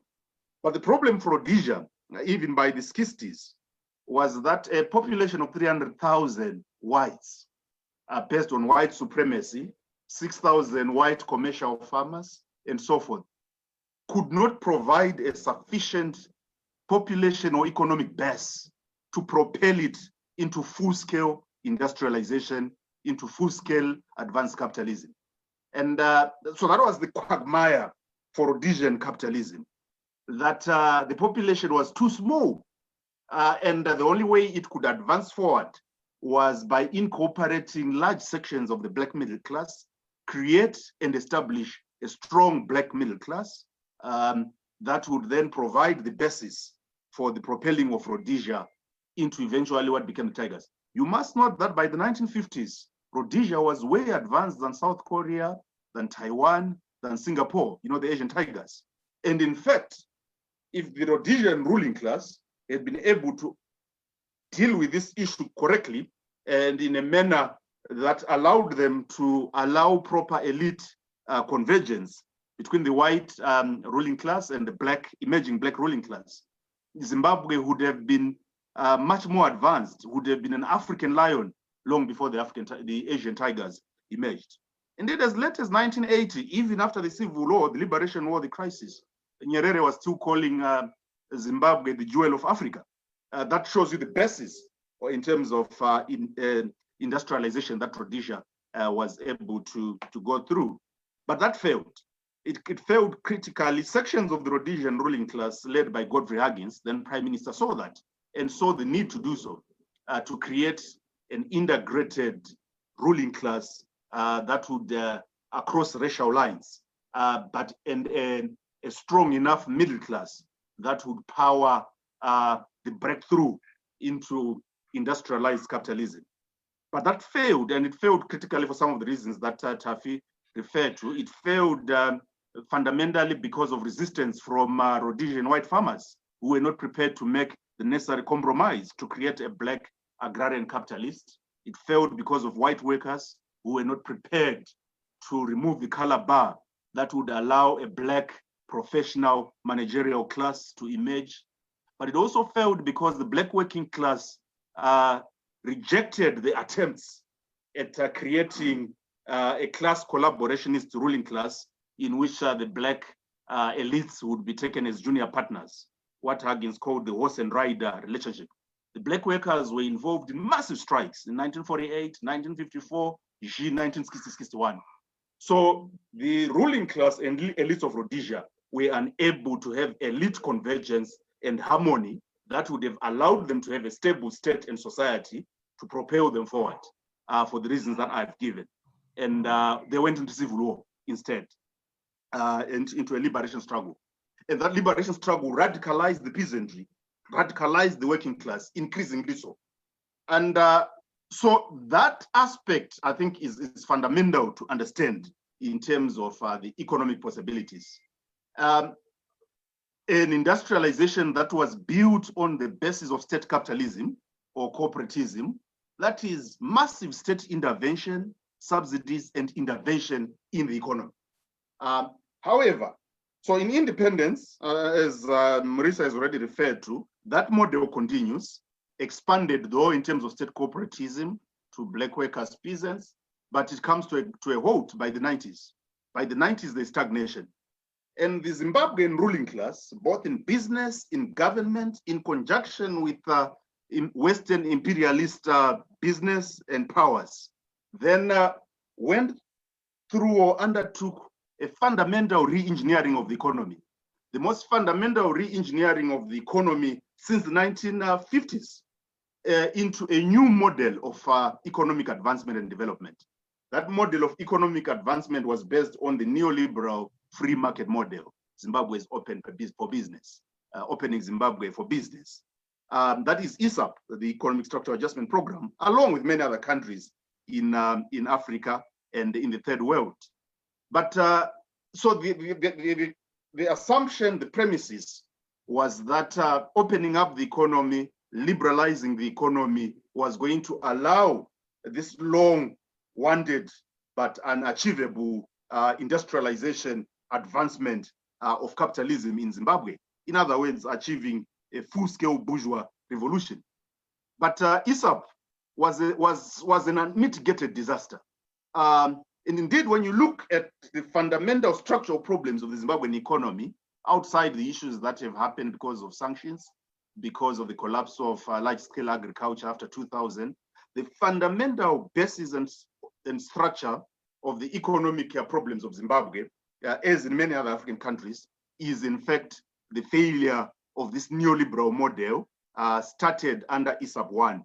And that ISAP 1 model ensured the deindustrialization of Rhodesia, of Zimbabwe, in the 1990s, in a fundamental way, in the sense that manufacturing, for instance, now has fallen from over 26% today to less than 12%.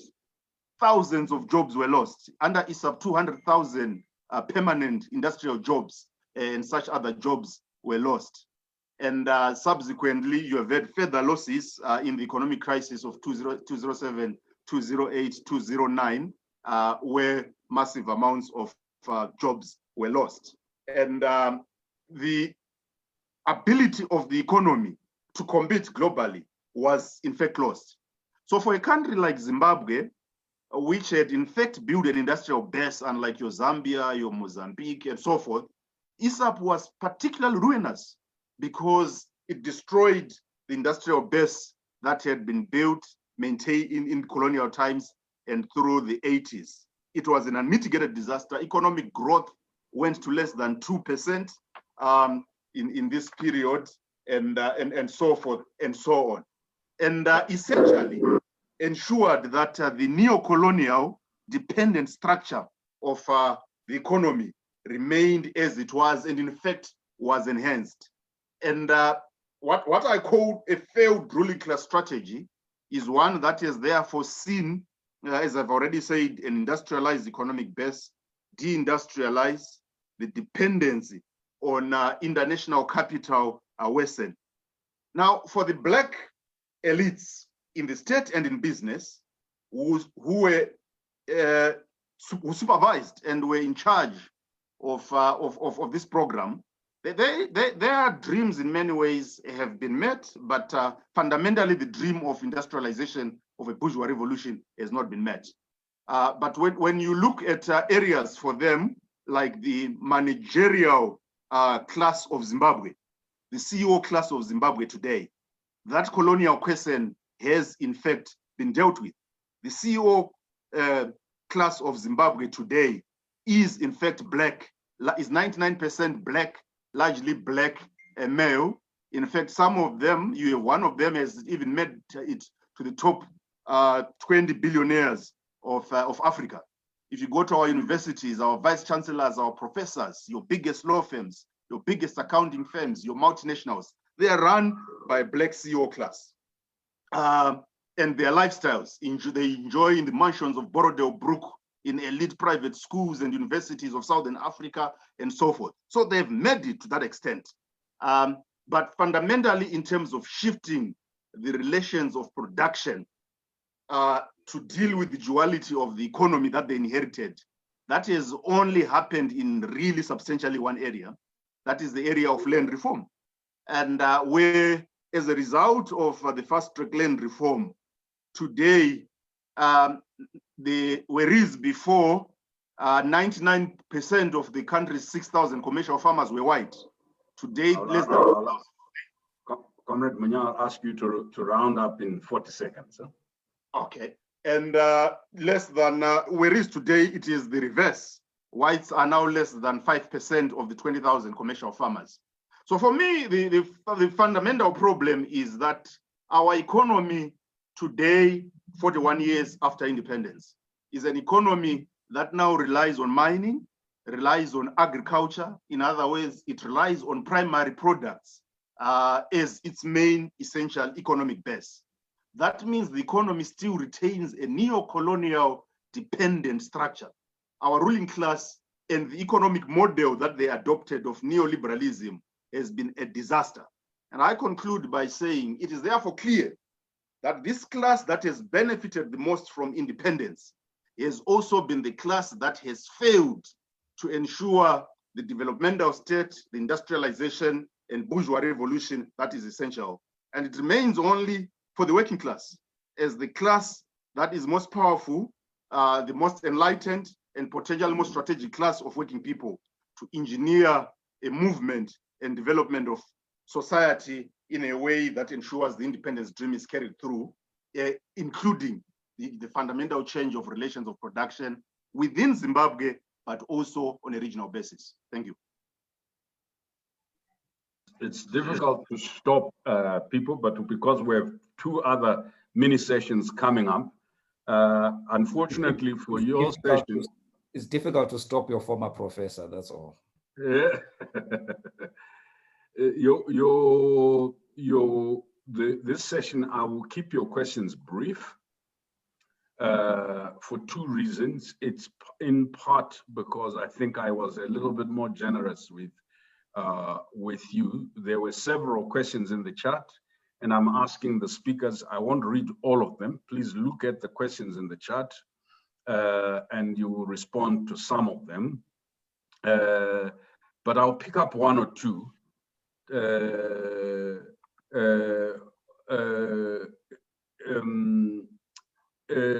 If you look at, it says, however, leaving the ZCTU out in your panel leaves a lot to be desired. This is Barbara, Brian. Nothing for workers without workers. I think this is noted, Barbara. We'd always envisaged that this is the first in a series of dialogues. But we note it without, I think, defending it. My colleague, Dr. Mrisa, and I, as you know, I was ZCTU lawyer for such a long time. It would be remiss for me not to have included them. But we wanted to start the way we've done. Sipo, there are questions for you, Sipo, in the chat, and for Tafadzwa. It says, a major betrayal and setback has been the silencing of an outspoken working class. Now, any workers' movement, ZCTU included, is synonymous to opposition politics. This has annihilated any platform for workers to speak out against inequalities and advocate for equitable space, benefits, and economic environment. Where does this leave the workers' movement? How do we categorize whatever the inclusion of workers in informal spaces? We were talking about formal sector workers, public sector workers. How about workers in the informal sector? Then the other one was the betrayal is evident in all in the daily exclusion of economically active citizens. And then thank you, Tafadzwa, you highlighted some of the pertinent issues. Douglas Choto is asking, what are the options available to workers in an effort to equitable wealth distribution and achievement of a fair and just workplace? How do workers identify and address the issue of betrayal by labor movements? That one, I think that Comrade Gwisai and then Sipo, appreciate your outlining of the betrayal of democracy preceding independence through intentions of a one-party state. Wondering if you can comment on what the promise of independence should or could have been or was on diversity. How do we navigate towards this? What are some of the difficult conversations we need in this regard? What narratives do we need to make room for? And then Marongedza says, my question is around the issue of state institutions that should be the mechanism for furthering progressive change for the general populace, now being used as a tool to promote suppression of people's rights. And it seems the Constitution itself allows the president to have tremendous powers without checks and balances. What can be done to start? Can I leave that constitutional question because we have a discussion on constitutions coming? Thank you, Dr. Chanakira, for posting Edson Robo's quote. And then Zukiswa says, my question is to Tafadzwa. Do you think if there had been more worker solidarity, there would have been less danger of workers' rights being eroded by the government? I'm thinking here of, say, if nurses, doctors, and other civil servants had supported teachers in the 1990 strike, would things have changed? And going forward, where to for the labor movements? And then Dr. Nekunyati, all the way from the UK, without strong values, what will be the basis that hold the very fabric of all these institutions? Sipo, this is for you, that need to be built from homes to schools to workplace. And the country, there will always be holes and weaknesses epitomized by 41 lost years. Then the last question I'll read, last two are from Machoman and Ngube says, Dr. Gwisai, how do we reverse or undo ASAP now, where we are? How do we reverse the scourge of neoliberalism? Then Busipango says there's need to find ways of dealing with the retrogressive mindset that our youth have been taught and developed, the divisive and false narratives about the liberation struggle that they've been taught and told, as well as the destructive culture they've ingrained. They are the future, and left to with such values will be doomed. Okay, let me read Roderick Fayayo. How much can we attribute the behavior of ZANU-PF as a ruling party post-independence to the role of regional and international players? Is it not ironic that ZANU was pushing for one-party state and butchering people during Gukrahundi President Mugabe was being fetishized with international accolades. There are many questions in the chat, but I will give you 3 minutes each. Our conversations are long. No one panel can answer the questions. We will start with Comrade Gwisai. Just take your 3 minutes, pick whichever questions you want to refer to, and then I will come to Comrade Sipo, and then end with Comrade Choto. Comrade Gwisai, 3 minutes, please. Okay, thank you, Comrade Brian. How do we reverse ISAP? Is worker empowerment possible in this era?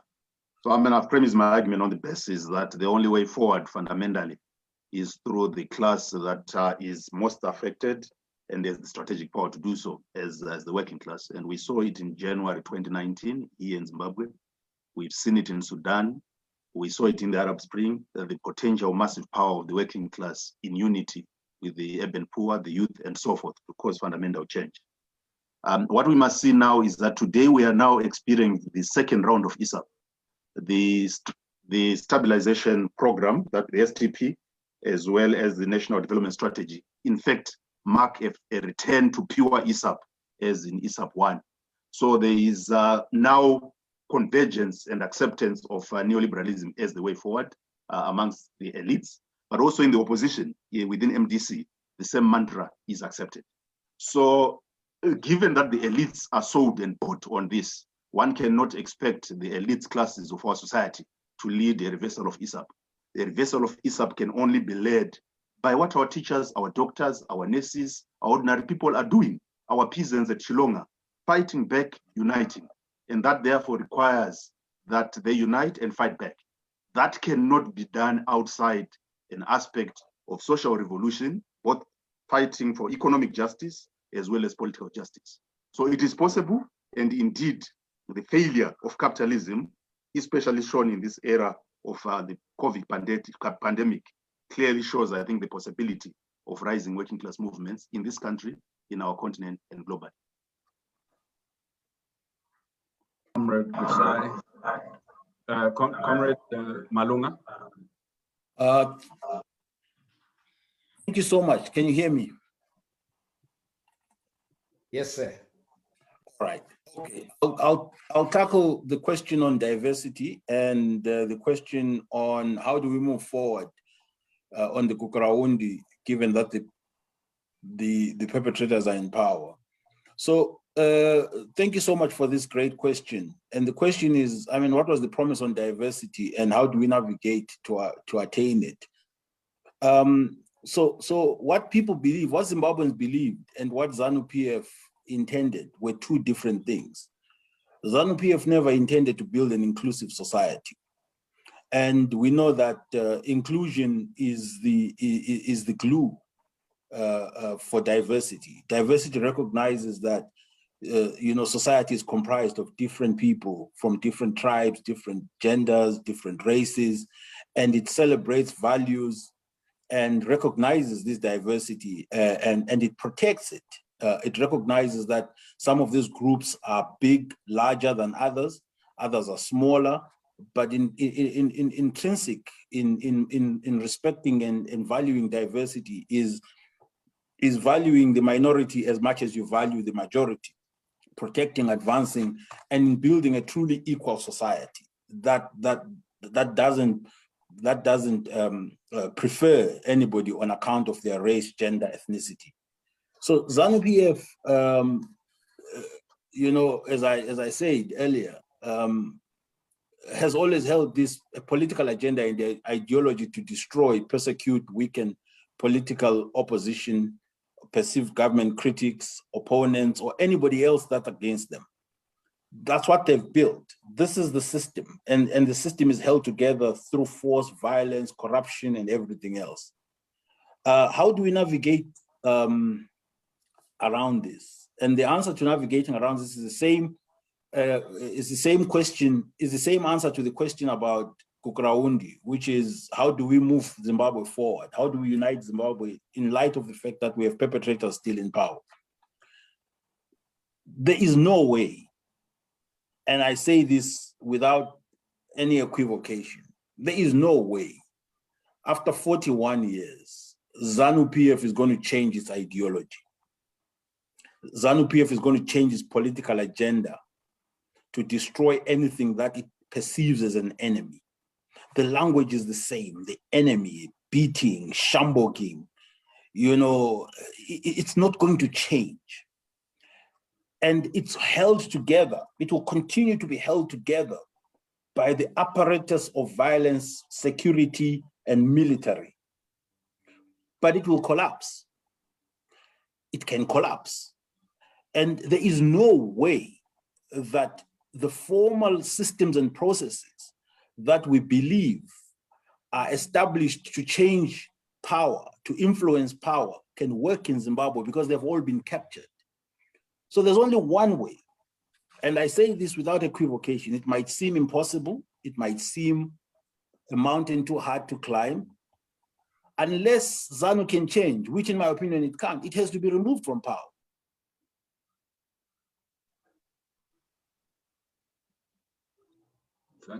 Thank you, Sipho. I don't know whether you have been removed from power or you have ended.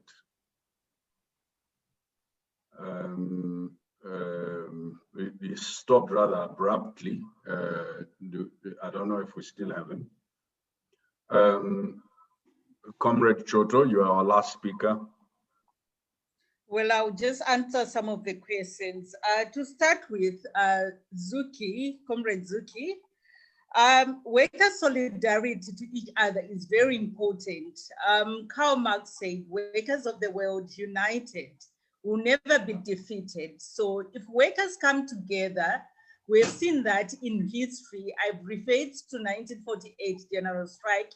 I've referred to 1997, whereby workers came together and gave each other solidarity. They were able to win some gains. Even in July 20, I think it was 2016, when workers went on strike, they were united together. So the issue of giving each other solidarity is important. And now it's not just your former workers who are employed, but to unite your former employed workers and the informal employed, because the informal employed are the ones who are now constituting maybe about 90%. So it's important to give solidarity when Pedzanamo is closed, to say open, or to demand infrastructure for the informal sector. Another question was for the equitable sharing of the wealth. I would want to highlight that as the pressure mounted on ZANU-PF by the workers against the neoliberal economic policies of ASAP, we saw in 2000 ZANU-PF embarking on the Land Person, and also came up with the Indigenous Act. It's unfortunate that the labor movement did not seek to advance the demands, like pushing for employee share ownership that would see workers getting a fair ownership of the what they're putting in the production. So those are some of the things that workers need to fight for: employee share ownership, solidarity, unity of the working class, in order to achieve. And for Zimbabwe, with all its crises, is still possible because of the formal employed and the informal employed who can come together. Thank you. Thank you. I think in this particular session, very riveting, we've had issues about the state, the nature of the state, the structure of the state, political culture. We've also had Comrade Gwisai and Comrade Choto reminding us of three very important things that often drop out of our conversation. Number one, that although there are national and local dimensions to national crises, it's important to locate this within the global political economy, which is the regional, continental, and global. And in particular, the dominant neoliberal system. But we're also reminded of the failure of certain class alliances failure of particular modes, approaches to economic development, as well as the imperative of bringing workers together. I'd like to thank Brian, I don't want to, yeah, I know, I got cut off. I started talking about people power and I got cut off. All right, So okay. for me, ultimately, because we are in a critical moment here, right? Here we are lamenting 41 lost years, and there's absolutely no light at the end of the tunnel. So Zimbabweans continue to be desperate. ZANU-PF continues to consolidate its power and hold. But what I'm saying to Zimbabweans is simple. Nobody is going to liberate them. Absolutely nobody. And elections are not going to help them. So there's going to have to be a choice made at some point in time by people to literally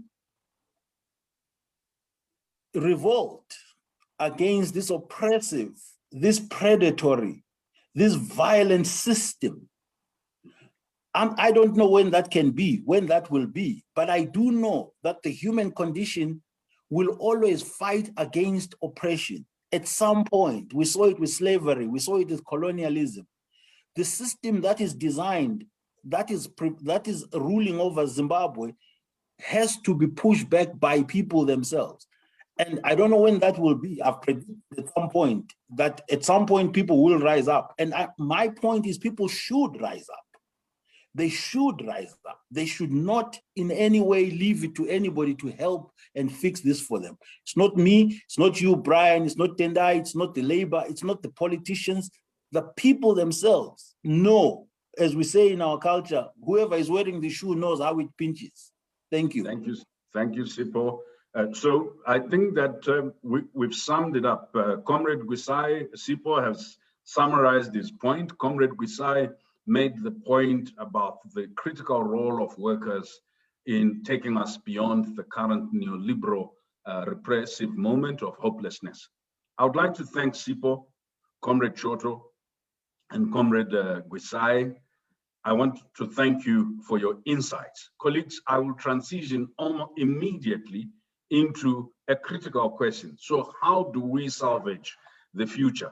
And I have a most outstanding panel. Dr. Gaino Paradza is a Zimbabwean land governance expert with more than 15 years experience in capacity development in relation to land tenure, gender mainstreaming, rural and urban development, planning, local government administration, and value chains. Gaino is an expert, one of the very few that we have, but also an activist who works beyond these areas that I've listed. She will be joined by no other than my brother, Dr. Alex Magaisa, whom is a law lecturer, one of the few experts that I know globally on intellectual property rights, very involved in the authorship of the current Zimbabwean constitution. He's the author of the Big Saturday Read, and he served previously as advisor to the late MDC leader Morgan Tsvangirai. And on the panel is also, I think, a colleague, comrade, Advocate Fadzai Mahere, who many of you know from her ferocious fight for economic justice, and as an advocate who not only fights for economic justice, but has been critical in fighting for better quality services within our, in the city of Harare. And she has engaged herself in philanthropic activities as well. So we have three people who are not only great thinkers, but very practical, who have a sense of approach to life that's transformative, that's futuristic. So we're asking them the simple question to begin to take us. We've listened to the promise, the betrayal. So I want to start with Gaino. How do we salvage the future?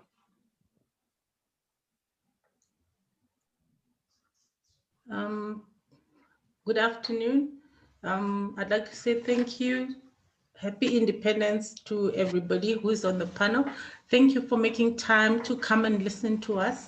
And I'd like to just give my thanks to UHAI and Civil Institute for this opportunity to participate in this milestone discussion on our beloved Zimbabwe. I must say 15 minutes is very little time to talk about 14 years of existence. It's actually 10 now.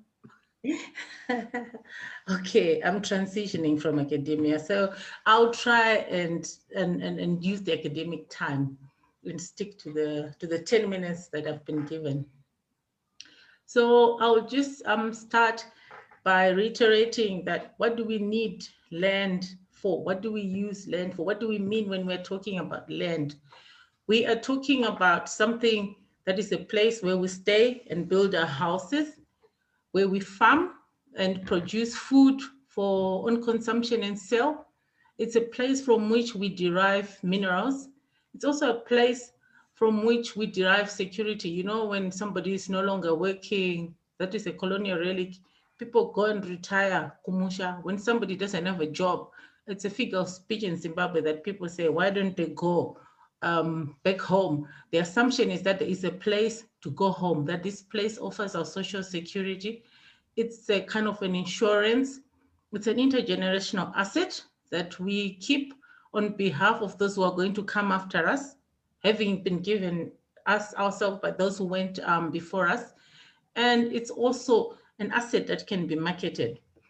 And because of this, one of the problems that we're having now with the land in Zimbabwe is that increasingly over time, the market value of the land is what has become the one that is most emphasized, most visible, and most tangible. And with it, the minimization of the other uses of land and the costs that are attendant on the economy.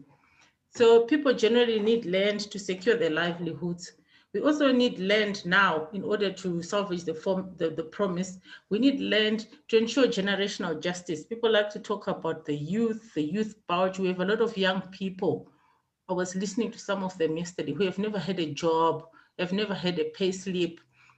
And they're also wanting to have access to some land so that they can secure their livelihoods and provide for their families. We also have issue of gender justice, where women have been marginalized in land governance, and this is an issue that needs to be salvaged in order for the promise to be realized. We also have issues of class disparity in terms of access to land. A lot of people like to talk about how, among other losses, the farm workers lost out in the fast track land reform process. But if you look at in terms of what has been done, you know, the issue of farm workers, sometimes it features in the workers that very eloquent Tafazo was talking about. Sometimes it is mentioned when people talk about social security. Sometimes it is evoked during elections. But that issue has also remained outstanding in terms of economic justice. And when you have land, you also have access to your minerals and markets and, you know, means of accumulating wealth for yourself and your children. And really one of the most poignant reminders that the promise of land has not been materialized is the increasing and continuing and concerning now normalized land invasions that have become a disturbing norm in our country. And right now, nobody's immune. You know, we have invasions happening across all natural resource tenure types, in the mines, in urban areas. We read every day of somebody being evicted to be replaced by another. We read about property being destroyed, maybe by the local authority or by somebody who claims to be an authority. And this is just the physical manifestation. Nobody's feeling safe, nobody's feeling secure. And that undermines investment decisions and also the way people live their lives and think about how they feel safe. So the vision that I would be pushing for is one where we have inclusion on all levels, where people who are eligible and recognized as Zimbabweans are given access to land, a constitutional guarantee of a minimum size. I'll just say off the top of my head, 1 hectare of land for a home for all Zimbabweans for their residential purposes, and a bit more for domestic food production, because the rate of landlessness has not only been increased, but intensifying, as we have moved further away from our independence in a process that where the first speaker was talking about coming of age. I think like we are, I don't know what the term is, we're just becoming undone. People lack a place to live, and this is really visible. The poorest, the women, the young are the most disenfranchised. So in order to realize the promise, my other point is that we need to embrace technology so that we can have coherence in terms of governing structures. We need information. We need to use technology to get information, to capture, to find out how much land do we have, what is happening on it, who has rights on it, who is eligible and demanding it. Because when we have this kind of data, preferably on a database which is digitized, consolidated, and open source. For me, some of the structures will do away with the issues that fuel corruption, issues like lack of transparency, lack of structure. People don't understand the process. I mean, I'm a town planner myself, and I cannot even advise people on how do they know if this piece of land is zoned for this use, and can they go and invest. And even when I go and ask, we've got a WhatsApp group for for planners in Zimbabwe, people just keep quiet, or some people start inboxing and saying, tell them to contact me. And you know what that means? We need all that to be open and out there. This also means that in order to salvage our promise, we need more audits. We need audits to find out who's holding land, what are the different claims, and also we also, as a government making decisions and policy, to ensure that we have a correct understanding of the situation on the ground, and we can make evidence-based policy. We also need a coherent land and natural resource administrative framework, structures, and institutions. Right now, all we hear is about, for example, if I talk about communal areas, different traditional leaders administer their land in different ways, in ways that are not consistent, with different impact for the communities involved and for those who rely on those structures. So one of the ways in which we can salvage our promise, I'd say, is to have consolidate all the structures and institutions that are working on land and natural resources into a overall land development agency that combines all the land-based governance institutions, so we can have policy clarity, coherence, and consistency. We also need to clarify the focus in terms of policy support and inputs, because people need land for food production, for self-sufficiency, but also production for surplus for the market. And then finally, we need to stabilize the land tenure issues. If I quickly look at commercial and former commercial farms, we need to settle the compensation issues once and for all. Sometimes we need to use carrots and sticks. For example, some people can pay for their land tenure. Others can just sell their offer letters. The government should find a way to make those people release the land, so that land is given to those who can use it, not have people who are speculating or hoarding or just sitting on land. Also, people need to be coerced into releasing land through taxation, establishment of maximum farm size, use it or lose it, and some kind of age-based entry and exit criteria to have pensioners stop being holding on to land, so that the land can be leased to the youth and those who need it most. And then in terms of communal tenure, it seems to be the weakest, most vulnerable land that our majority of our people are holding onto. We need to enhance viability and security of tenure of these people, to save them from arbitrary eviction, and to stem the demand for urban land. We need to institutionalize land delivery and governance institutions and land inheritance procedures to ensure that women, children, and disabled people also benefit. And we need to embrace technology such as fit-for-purpose land administration in these communal and resettlement areas, and to provide support and infrastructure to increase productivity, for example, through irrigation. And lastly, in terms of engaging the international community, we've heard from the previous speakers that Zimbabwe was negotiating for land in an environment of constrained autonomy. This has since changed. It's now more than 40 years. We do have more room to negotiate. We just need to be bolder and negotiate better. I mean, it's interesting that the same World Bank that is punishing Zimbabwe for daring to have to take back the land is supporting South Africa as it negotiates a similar process in its country. The sanctions must be removed because not only are they missing the so-called target, but they're hurting the poor and those who are most marginalized. And yes, the issue of compensation is important, but surprisingly in Zimbabwe, our most topical issue is about compensation to commercial farmers, whereas Namibia is currently engaged in a contentious negotiation of colonial compensation for the ills that the locals suffered when land was grabbed from them. Zimbabwe should also widen its view of compensation.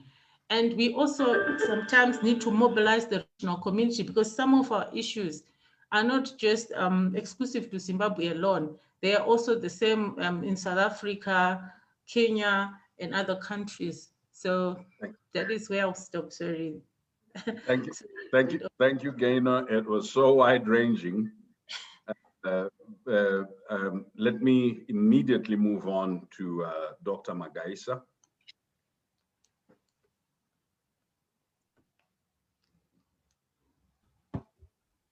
Right. Thank you very much, Brian, and thank you so much to everybody who has given some very fascinating. I thought I was going to come here just for my session, but when I logged in and listened to my brother Devros, I couldn't leave, and I think I speak for quite a few when I say that it's been very fascinating listening to all of you. Now I, write every Saturday for those of you who follow the Big Saturday Read, and this week I started by quoting the famous speech by Dr. Martin Luther King Jr., his speech on the March on Washington in 1963, where he talked about the American Constitution and the American Declaration of Independence as a form of a promissory note, as a check that was given to every American. Unfortunately, according to Dr. King, that check was continuously bouncing. It was continuously being returned as insufficient funds whenever Black Americans or African Americans tried to cash in. And I used that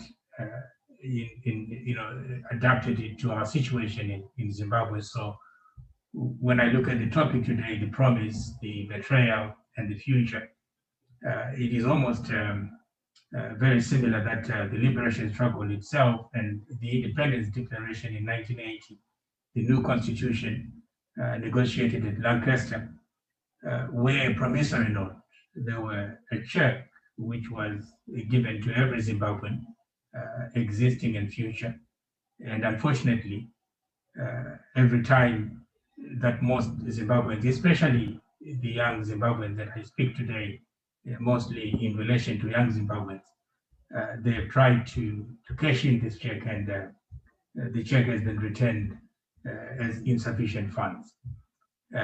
Some of us who were born shortly before independence and perhaps were able to cash in the check a little bit in the early years, going to school, going to university. SIPO and others spoke about the university grants and DEPROS also.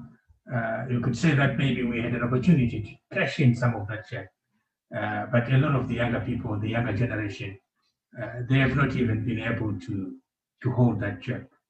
So when I listen to my colleagues, and I know that they were focusing a lot on the past and indeed on what has happened, I couldn't bear, I couldn't help but think that there was something missing in our discussion. And I think there's something that is missing in our discussion is largely what has happened between 1980 and 2021.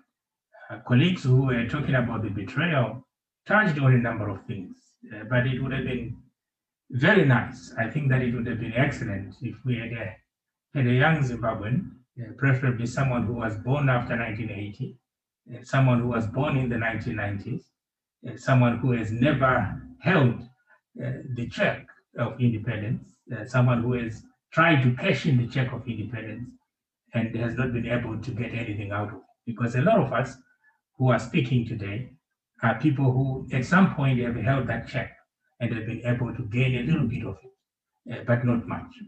So I think that is an issue that hopefully may be addressed and maybe something that we may address in the discussions. So when I talk about salvaging the future, what can be done going forward, we have to go back to the issues that have been raised by colleagues in the previous panels who have so ably articulated the challenges that were faced during the colonial era and the challenges that were faced by the post-independence government as it tried to transition, and of course the commissions of the post-independence government, the you could say mistakes, you could say some of the deliberate acts which were carried on by the government. The first thing that has to happen, in my opinion, is that we have to remove the architecture of governance, which is built upon the structures which are designed in colonial times. Unfortunately, the post-independent state retained a lot of that design. So the architecture that we see today, the instrumentalization of violence that SIPO eloquently spoke about, is something that was built within the colonial state. It was part of the colonial state. It was part of the design of subjugation. But what has changed now is that the color of the people, the complexion of the people who are exercising this power, who are instrumentalizing violence, who are using the state in order to achieve these very selfish gains of power, it has changed from white to black. And we have to change this design, this architecture of violence, if we are to move forward. The future cannot be changed unless we dismantle this architecture, which is built on violence, built on selective application of the law, the exclusionary effect of the law, and as I have already pointed out, a very violent system which cannot be sustained. The second issue is the democratic question. And DEPROS has also mentioned this issue as having been part of the promise, participation, the democratic question, the idea that every person should have the right to vote, the idea that every person should have the opportunity to participate in the decision-making process of how they are governed. This promise has not been met, partly because of the idea of one-partyism, the idea of authoritarian consolidation, which we saw very much in the early 80s, but which we also are beginning to see, especially in the post-2017 period, after the coup, the very relentless march towards authoritarian consolidation. So the democratic question is very, very important. When you talk about multi-partyism, when you talk about tolerance, when you talk about the values of mutual respect, some of those unwritten norms, things that are not necessarily included in constitutions, but are nonetheless, the norms that oil the political machine. Those are necessary if we are to move forward as a nation. Number three, we have to confront the ghosts among us. We have to confront the very ugly parts of our society. Depros spoke about belonging. Sipo, I think, also spoke about belonging and the problem that we have as a nation in that we think that we are a nation, but in many ways, when we go inside to try and interrogate this thing that we call the nation, we find that there are so many challenges, so many difficulties, so many of us who feel excluded by this thing that we call the nation. And part of this exclusionary politics is precisely because of the ruling party, which has seen itself as the state, and where the state and the ruling party are conflicted. And this is a big challenge that we have to get away from if we are to move forward as a nation. The idea of belonging means that we must confront those big problems that were faced in the past. And for me, there is no worse or perhaps better challenge that we have as a nation than Gukurahundi. We have to deal with that. We have to deal with that in the same way, that the world has had to confront, very ugly periods of history, such as the Holocaust, for example. We have to deal with Gukurahundi. It's a question of accountability, it's a question of justice, but it's also a question of belonging. And when I talk about Gukurahundi, I also make reference to other issues, including there are many people in our country whom we have denigrated, people that we have excluded in a very casual way. We call them Branda, who got what's called them the totemness. And we have people today who do not even have passports.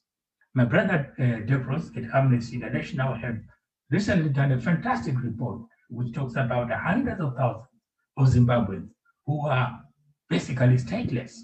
Now, I sat in the constitution making panel a few years ago, and we tried as much as possible to include clauses in our constitution. And sometimes, I go around the world when I talk about constitution making, and I say, we've had some great parts of the constitution, and the issue of statelessness is one of them. And, it's very embarrassing when I read that there are actually stateless people in Zimbabwe right now, whereas our law says otherwise. So there is a disjuncture between the law and reality. That has to change. But the issue of belonging, the issue of nationhood, I wish that my brother, Professor Savelo Kashenin, would have been here on one of these panels. And I hope that we can have him in future to start talking about these issues of belonging, these issues of what constitutes a nation. It's an issue of fascination for me as a student of trying to understand nationhood, something that I have always taken for granted until more recently, when I began to read a little bit more and to understand what makes nations, and that perhaps this whole notion that we have a Zimbabwean nation is itself problematic. It is something that we should have been discussing even more, interrogating even more when we are talking about the Zimbabwe that we got in 1980. Yes, we got a country, but did we get a nation? Do we have a nation? What are the issues that are impacting on the idea of nationhood? Why are there some people who are questioning the very idea of the Zimbabwean nation? Is it something that will just die down, or is it something that needs to be attended to?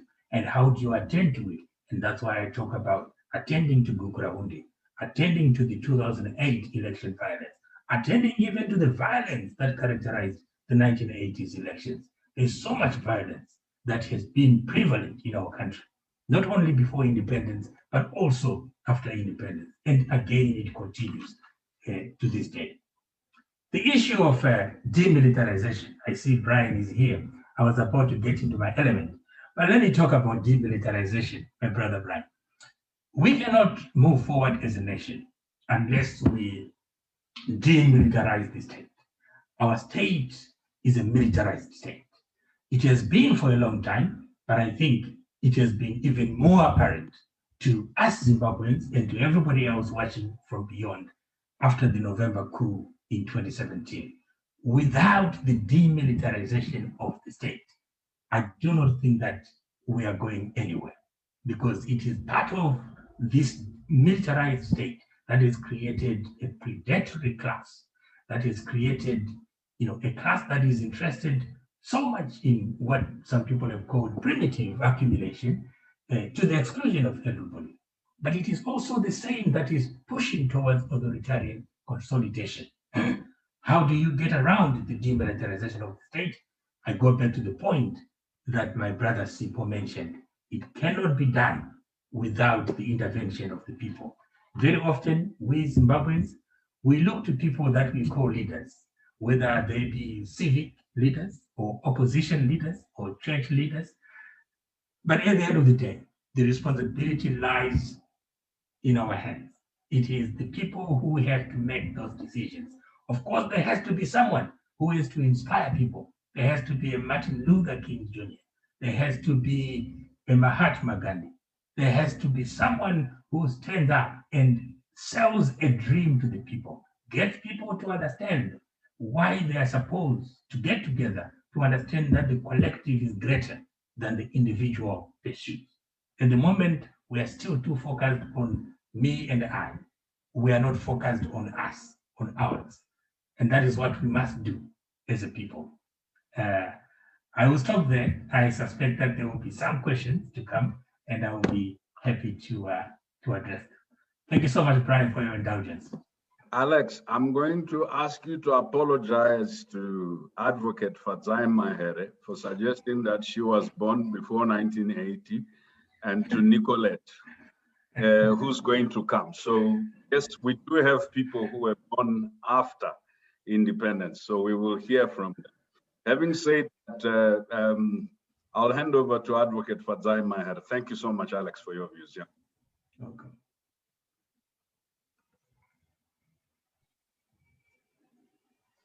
Thank you so much, Brian, colleagues, for this moment of reflection.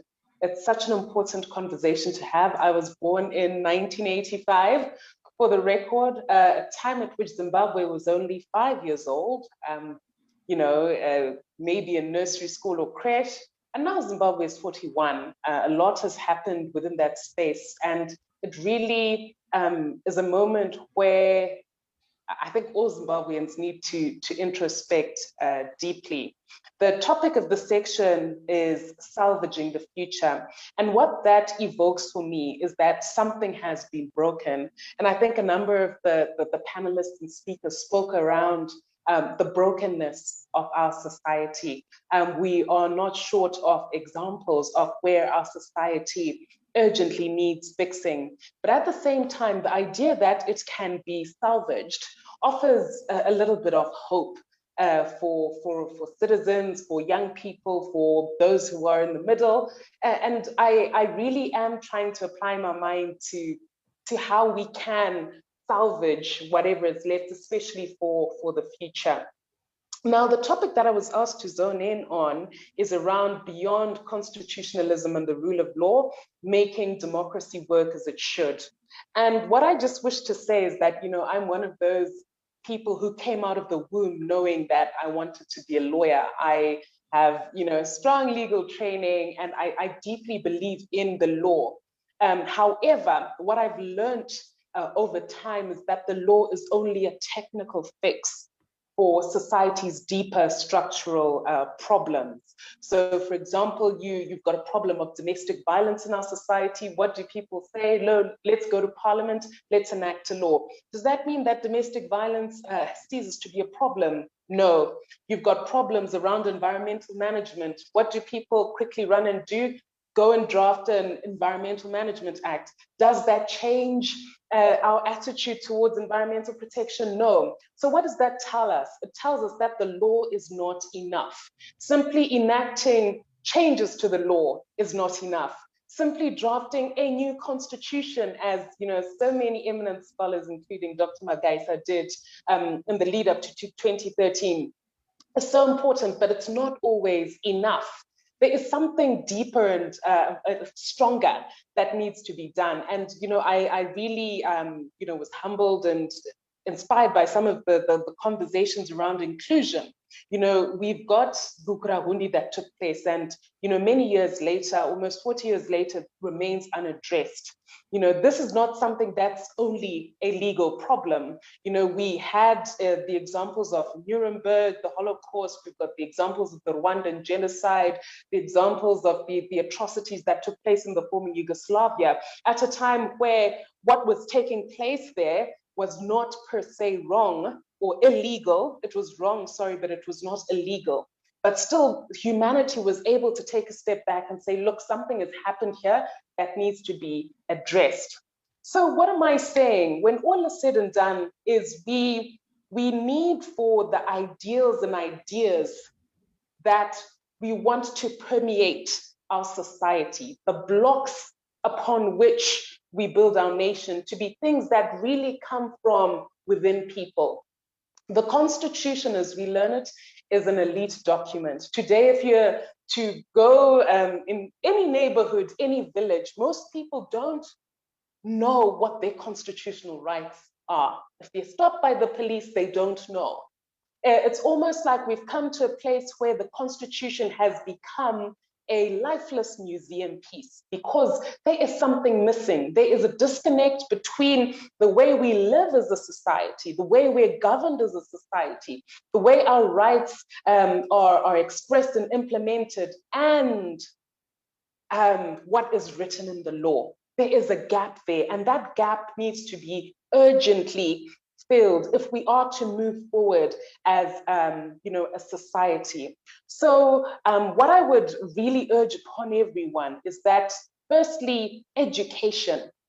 Citizens really need to have a strong educational foundation around what's contained in the Constitution. And this goes all the way from our rights, in other words, knowing that you've got XYZ rights upon arrest, right to freedom of association, right to petition, right to demonstrate, but not just stopping there, ensuring that people are able to stand up for those rights, but most importantly, to understand why those rights are important.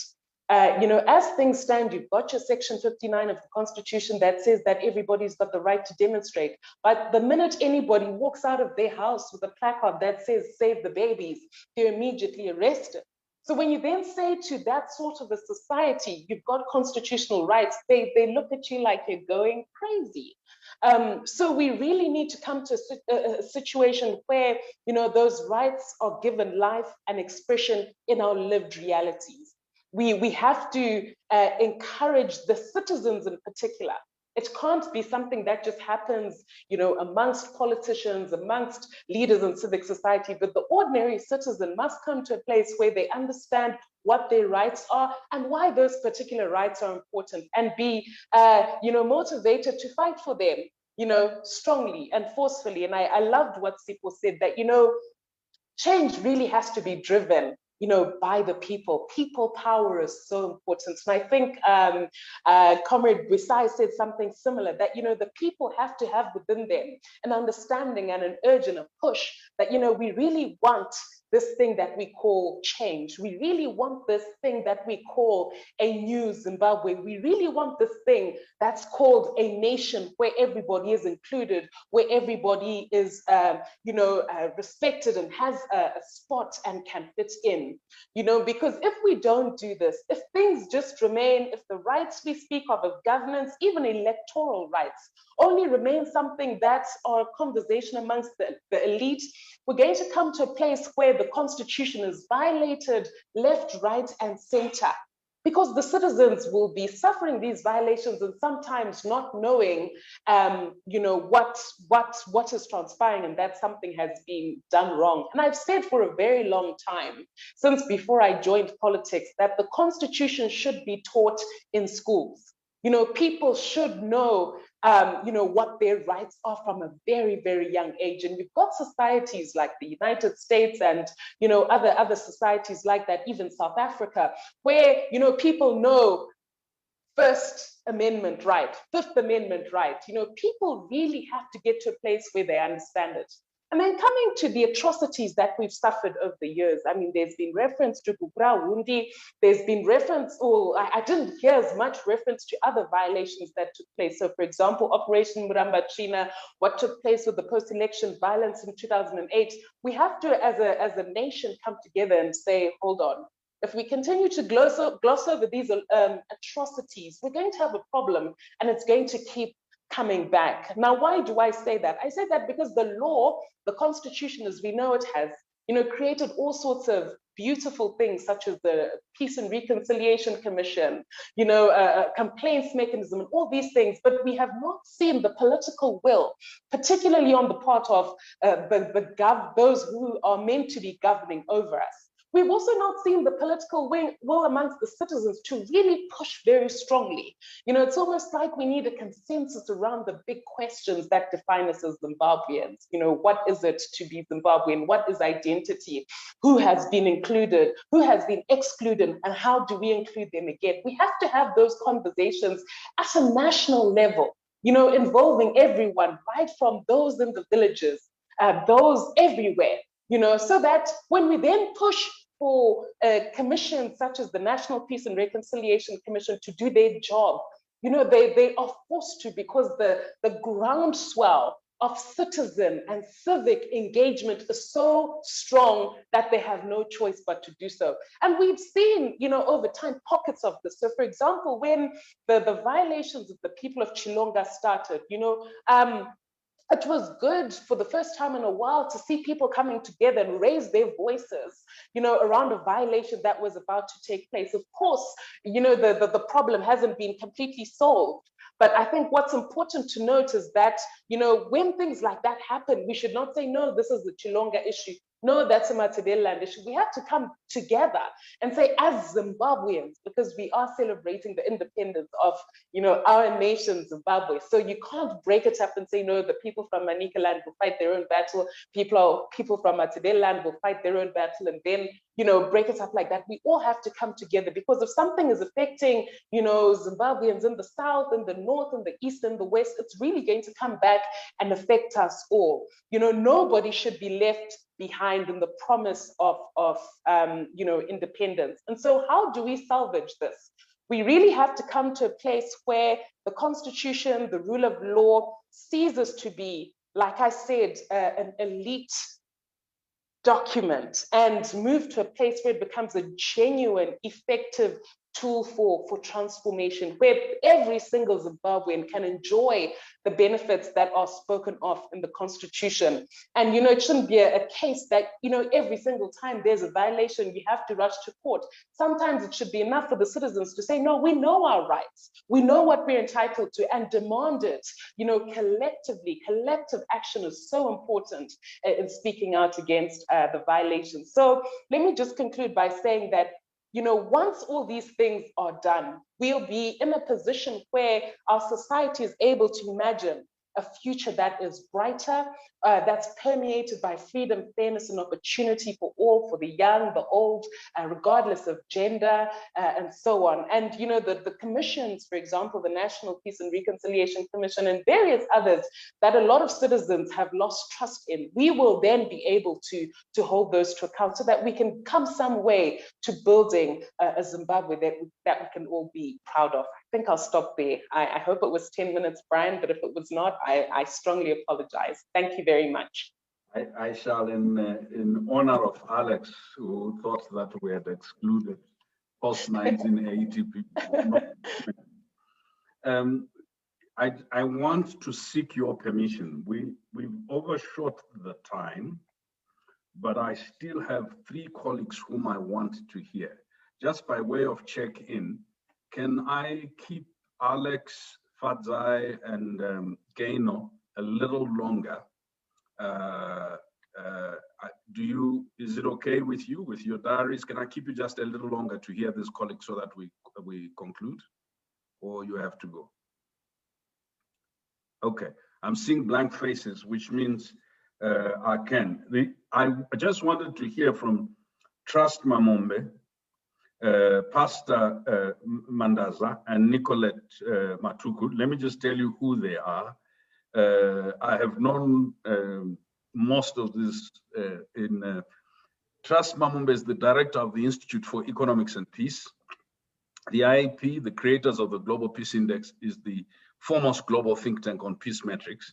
Mamumbe is the founding director of the National Peace Trust, whose broad goals are to guide national development at all levels in a peace context and the consolidation of infrastructure for durable peace.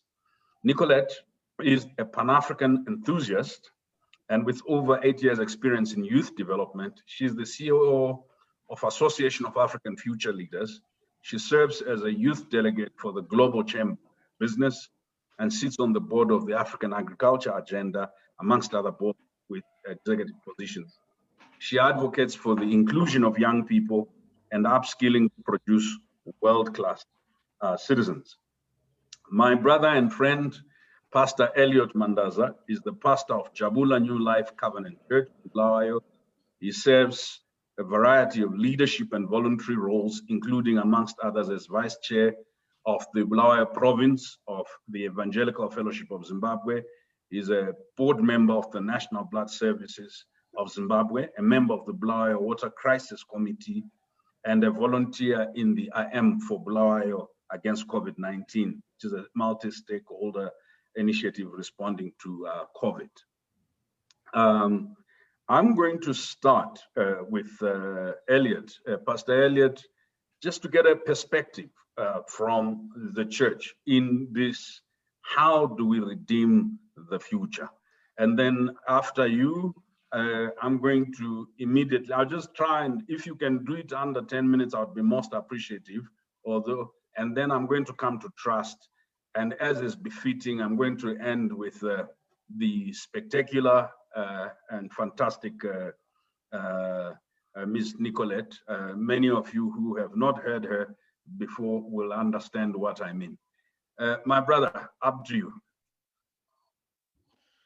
Thank you, Brian, and colleagues. Really appreciate all that has been in the build-up to this moment. I think all the presentations have been very enlightening, very relevant.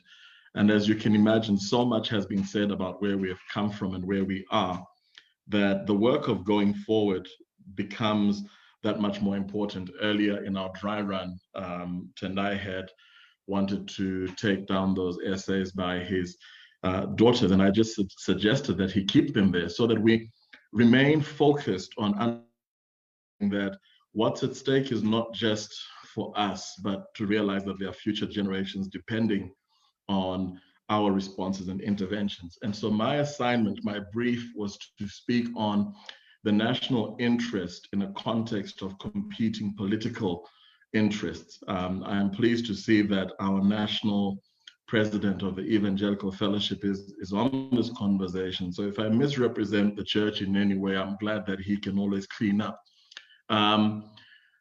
I've taken this from the perspective of not just salvaging the future, but addressing the issue of redeeming the future. And from our context as the church, to redeem has to do with the idea of paying a ransom, to rescue or to deliver.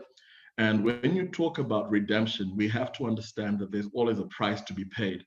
And I think we may have to, all of us, I think we are within a certain age bracket, whether born before or after independence, we are all sitting as a generation together, given the shared experiences and frustrations and hopes that we have for our nation. And so the price we may all have to pay is that we will labor today for fruits that will only be seen in our lifetime, but towards the tail end, if we are going to undertake a systematic process of this redemption to ensure that we don't have future generations coming back to this moment.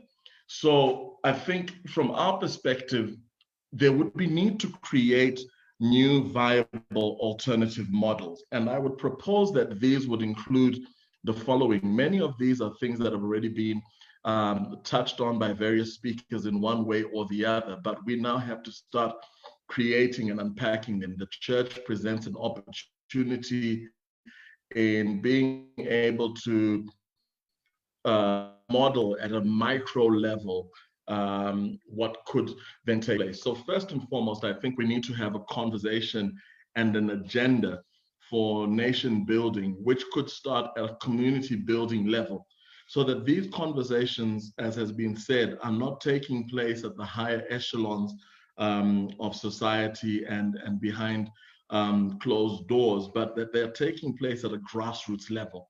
To my mind, this leads to the collapsing of the silos of self-preservation and indifference towards anything that happens around me. So conversations around, as Advocate Mahe highlighted, and others around Burundi and various other injustices that have taken place and things of the sort. If we talk about national healing and reconciliation, we have to be able to cascade these conversations down to a community and a social level so that they become commonplace, and the national healing process can literally take place at the level where the greatest hurts and pains are. They are not in a political space. They are not in a judicial space. They have happened in a communal and a social space. And that's where we need to enable these conversations to find full ventilation. Secondly, we, in the context of nation building, we then have to look at unity in diversity, where we celebrate and embrace our ethnic and ideological diversities, among other things that set us apart and distinguish us. And towards this, we need to be working. The church in 2006, 2007, the collective church in Zimbabwe worked on a document called the Zimbabwe We Want. And this begins to share, to develop ideas around a shared national vision and values over political expedience, because many times we've tried to reset and considered the political interests in the room. The COPAC process that framed our current constitution landed up being political bargaining at the expense of the greater good of the nation. And so we need to be having this conversation on unity in the space that I'm referencing as a non-partisan patriotism, where the concept of being a patriotic Zimbabwean is no longer reduced or confined to one's political affiliation. So we have to dismantle systems of patronage, as has been highlighted. The negotiation towards our independence meant that there was a certain elite class that was approved by those that held power at the time to transfer into their power into their hands. And similarly, you find that right now, this seems to be the common pattern. We have to break the idea that there's a monopoly or franchising of our liberation struggle, and understand that our independence is not a momentary historic event, but is a continuum, is the process on a continuum, and therefore all of us have a part to play. And so this has to do also with the breaking down of the political and military class gatekeeping, the idea that there's a classism with regards to the leadership and the direction of our nation.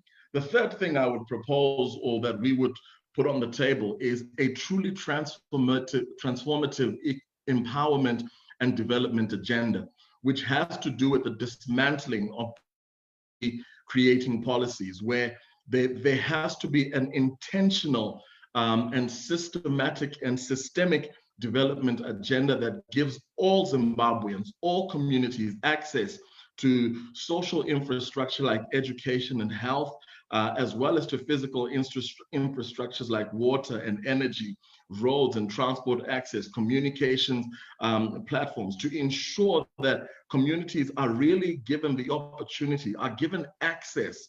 If I was to classify the ills of apartheid as a system that was used for the colonization of our region, its greatest challenge was it blocked access for the majority, and we have to address that. And I think that becomes integral to our going forward. So as development agencies, whether churches, CSO, or government, we have to be thinking around these things. The next thing I would highlight is meritocracy with equity. And by this, to my mind, I was exploring the notion that many times when we speak of meritocracy, we don't fully unpack the challenges that exist in terms of historical privilege and disparity. And so we then assume that everyone should be able to get to a certain level of education and so on. And yet the reality is that some people may have been predisposed and privileged and therefore have a head start. And so we have to find ways of creating means to empower so that there's truly equitable access on the grounds of meritocracy. If you look at the Arab Spring and you look at, I was just thinking of the Nigerian cycle where coming out of a succession of coups, the political class that has then emerged in a democratic Nigeria has been those that were privileged by the military history.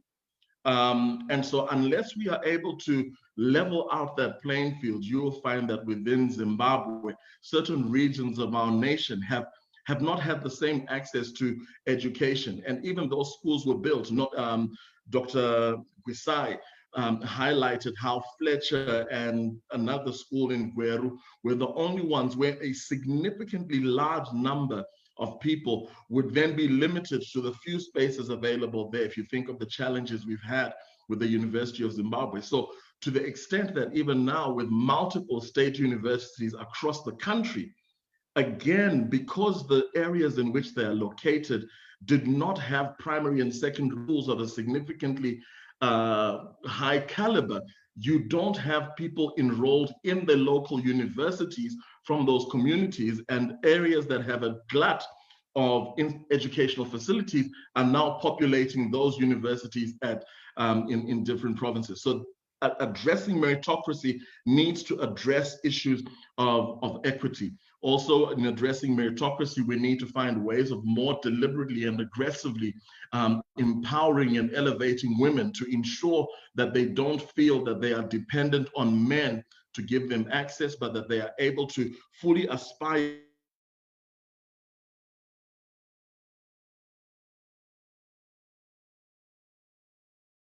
to the highest echelons without a patriarchal system in that vein as well, a reference. So that political office is not an end or a means for gain, but becomes a platform for greater service and sacrifice. We need to shift the political narrative to being one of service and sacrifice rather than being an end or a gain. And then the last thing I would put here, being mindful of our time, is that whatever that we have to gun for a political and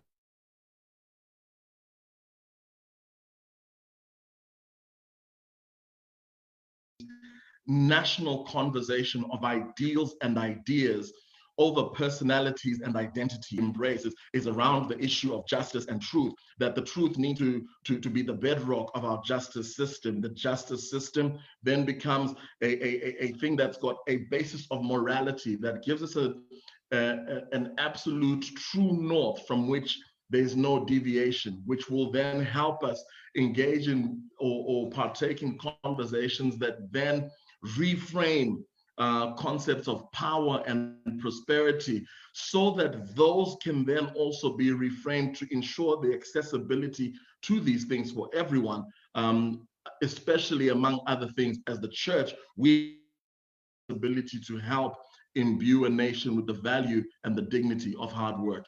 Those are just some of our ideas at this time. Thank you, Brian. Brilliant as always. My brother, Trust Mamombe.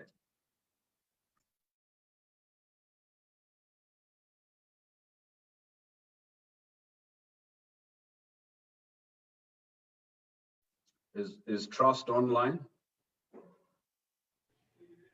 Hello, can you hear me now? Yes, sir. Please go ahead. Thank you very much, Brian, and thank you so much to Silvio for this opportunity to share. It's 41 years, and my topic is salvaging the future. from a peace builder's perspective. I just traveled this morning 420 kilometers from Harare to Bulawayo for your funeral, Brian, and we are laying to rest a 5-year-old. And I kept thinking to myself, a 5-year-old and the impact that they have left on many of us.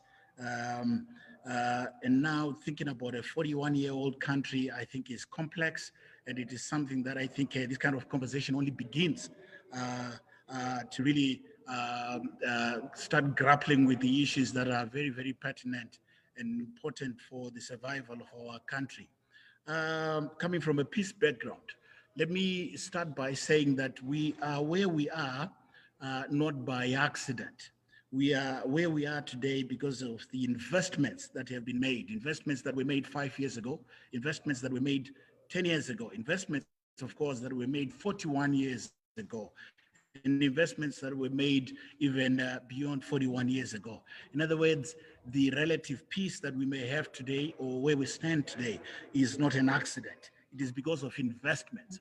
And where we are going to be going is also because of investments that are going to be made today. Now, investments, Brian, are not investments because we've called them investments. Whether we call them investments or not, they are investments, and they have a serious bearing on where we are going as a society. And so, to be very clear, if we are going to be a peaceful society in the next 5 years, in the next 10 years, or in the next 20 years, it is because of the investments that we're going to make today, investments that we will choose to make, or investments that we will do by virtue of the fact that we are in perpetual investment mode. And like I said, you don't have to call it investment for you to for it to have a bearing in terms of where we are going.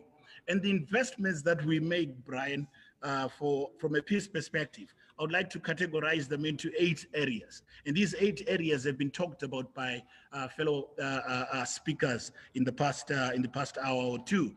And investments need to be investments, number one, in the area of a well-functioning government.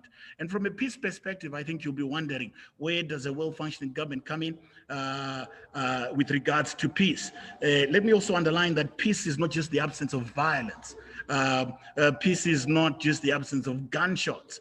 Peace goes way beyond just gunshots. So today in Zimbabwe, for example, we may not have gunshots. We may not have people killing each other as much as they are doing elsewhere in the world. But that does not necessarily that we are a peaceful lot.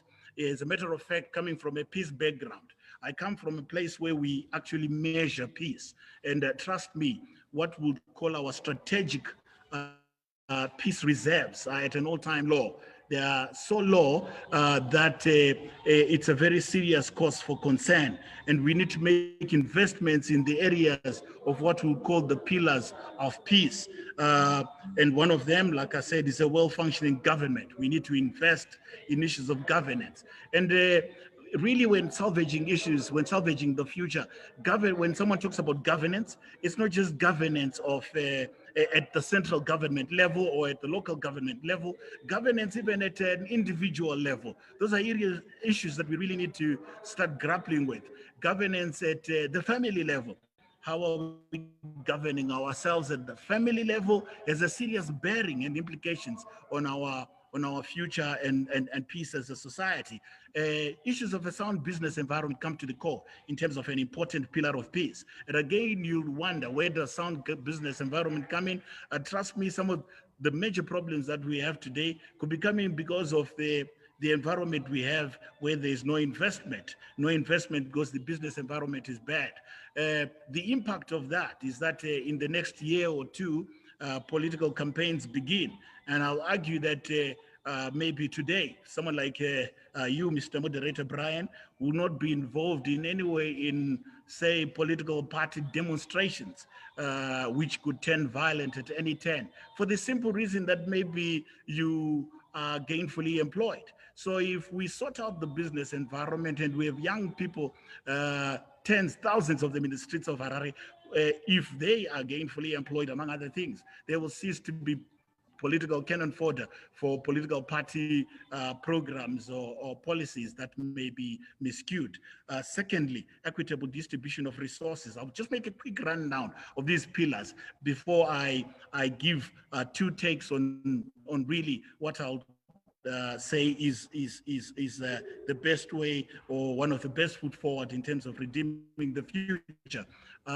Equitable distribution of resources remains key. And this is an area, again, where there's a lot of contestation, where there's a lot of differences, depending on the political side you stand on. Number four, the issue of corruption. Trust me, the issue of corruption is so important. It's so important that we may get everything right, but if we don't get issues of lowering levels of corruption, it will have prospects for future peace. Number five, the issue of good neighborliness. And these are some of the soft issues. The hardcore issues of the politics of the day are way more important than issues of good neighborliness. But I think there is a lot of empirical.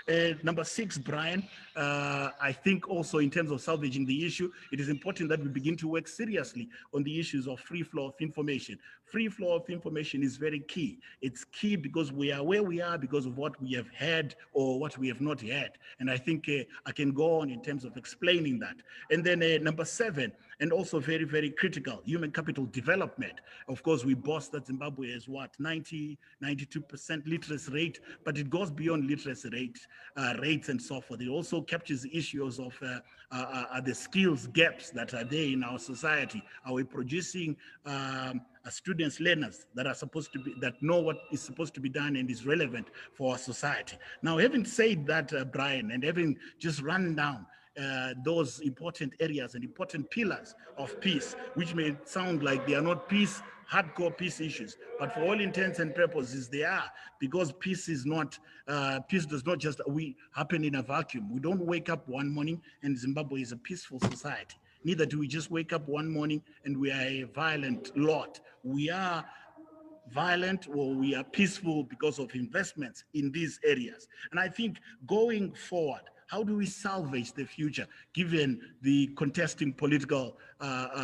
positions, or rather the polarization that we have in our society? One of the things that we need to do as a society, as a nation, is probably begin to think systematically, what you'd call a systems approach.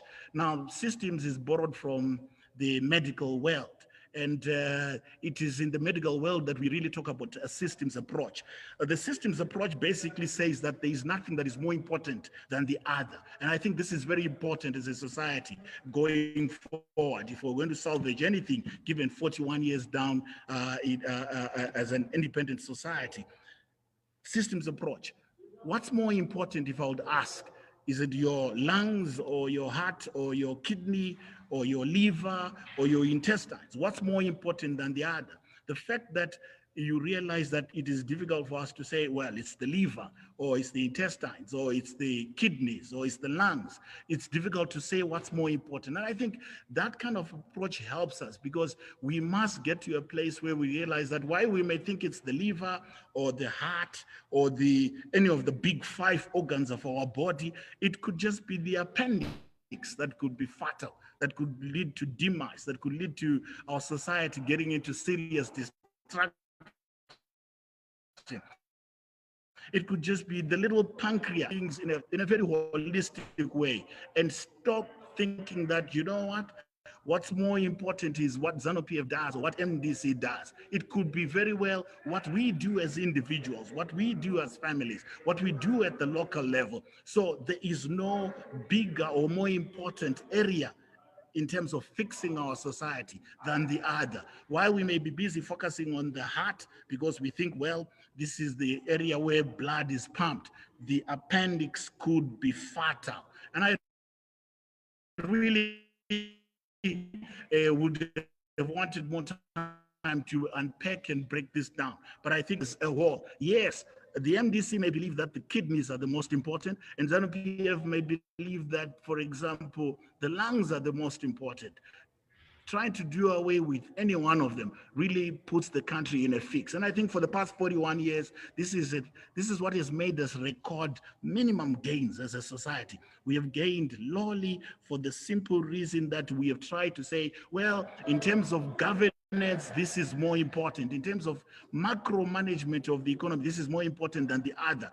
We need, Brian, for me to conclude, to get to a place where we agree as a point of departure in terms of salvaging the future. Agreement, what do I mean agreement? Right now, probably just the mention of the word agreement raises a lot of eyebrows because everyone is thinking we can't agree. Surely we can agree. We are a nation of fully well-educated, smart people. Let's teach ourselves to agree. Let's agree starting today, just on one thing. If we're going to salvage the future, let's agree. Let's agree that the distance between Bulawayo and Harare is 400 kilometers. Let's have Fadzi here and Simon Kaya Moyo have the nation sleep on the fact that we agree that it is important that we love one another. Can't we agree on that? You know, unfortunately, the moment you begin to think about agreement, you want to tend to run away and talk about the issues that divide us, the issues that we don't agree with. What are the issues that we agree on? Can Zimbabwe go to bed tonight on an agreement? On an agreement that, you know what, the liver is important, the kidneys are also important in terms of national discourse, in terms of the issues that build up this country. We can agree. 37 years ago, the global political agreement was put in place. Those that crafted this thing called it a political agreement, called it a global political agreement. I'm not going to urge or advocate for a GNU or a global political agreement again, but what I'll advocate for is an agreement. Can we agree on something as Zimbabweans? Surely it is devastating to even begin to think that we have failed to agree on anything. Can we agree on something that will give us positive energy to begin to say, you know what, we have agreed that this is important, that this is vital, that this is critical. And then from there, when we get that positive energy as a society across the political divide, we can begin to salvage the future. Thank you, Brian. I see you've put up your face there. Thank you for the opportunity to share. Thank you, my brother. I need to make sure that Nicolette, you all hear Nicolette. You have the same privilege that I have. Nicolette, Namatai, and Co are some of the most fantastic people I have the privilege of listening to, apart from you guys on this panel. So I don't want you to be deprived. I hope, Nicolette, you are still here. I invite you to share your vision of how we can redeem our country, our future, and our imagination. Thank you, Nicolette. Good afternoon, everyone. I'm Nicolette, and I hope you can all see me and hear me clearly. Yes, we can. Perfect. So I'm the 90s baby here. I'm 31 years old, born 1990. And my topic is with the role of youth with regards to salvaging the future.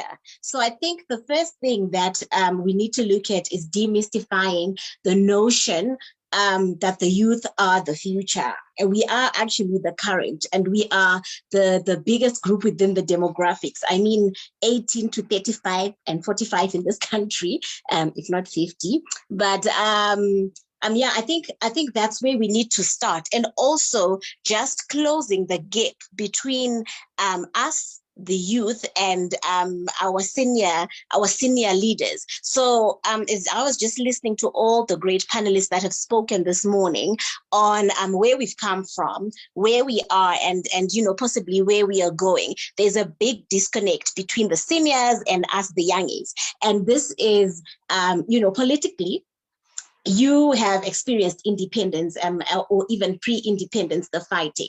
And so we do not recognize that. We do feel the social injustices of colonialism, but we do not we did not experience them. We feel them, we do not experience them. So when we are urged to fight, we do not understand the fight. We cannot inherit the fight, but we do understand why you are passionate about this fight and independence and addressing all these social ills that have become of our Zimbabwean country. So I think there's a big gap between the young people and the senior people across all boards, that is politically, economically, and socially. So I think reducing that gap and meeting in between would be the first part of us salvaging the future, so we understand all the three phases, where we've come from, where we are, and where we're going, with all three parts of the generation actually understanding what's important on the ground, theoretically and practically.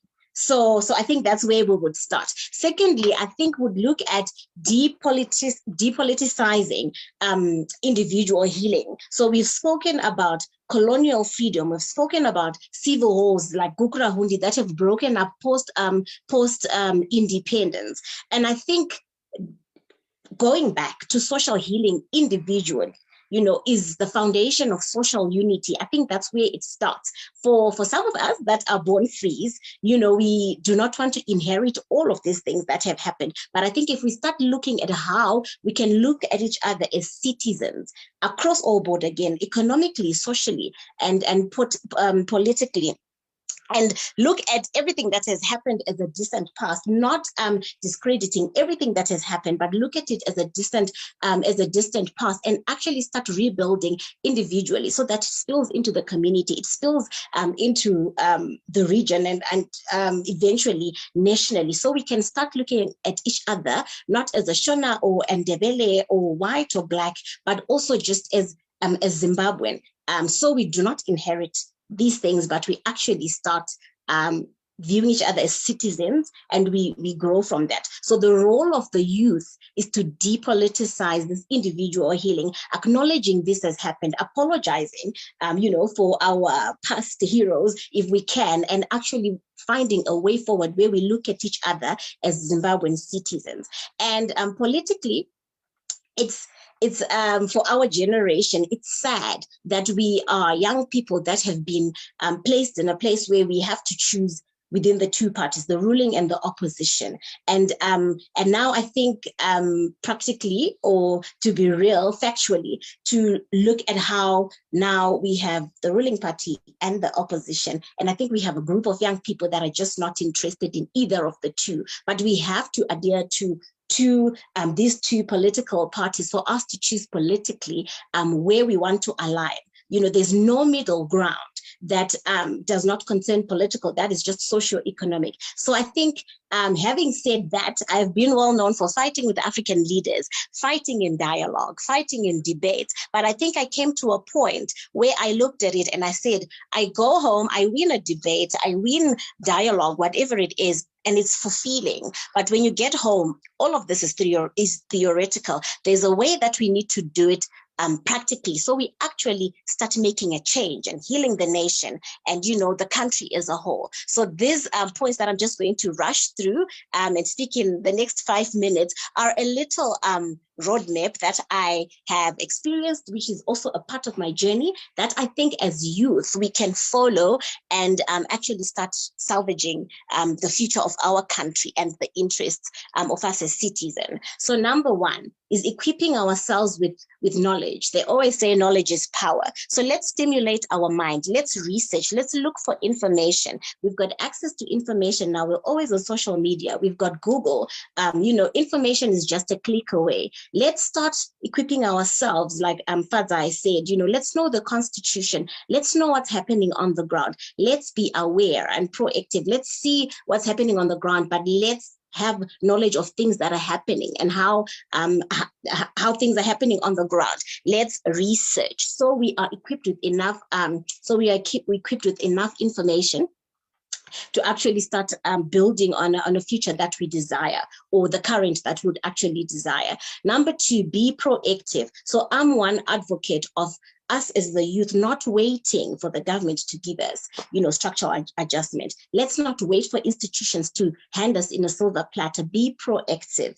The law will catch us up. Everyone else will catch a moving train. We can't wait. I think we need to start going out there and actually making a change. We are the ones that see the problems on the ground, but how are we making a change? Let's not wait for this. Let's not wait for inclusion. Let's go there and actually start making a change. And I always say we are a generation that has to be problem solving. Look at your community. What's the problem in your community? Start solving that problem before you even start thinking at a national level. What are you doing in your community? What are you doing in your household? What are you doing to yourself? How do you invest in yourself? So let's start by doing that socioeconomically, and then we start spreading it out.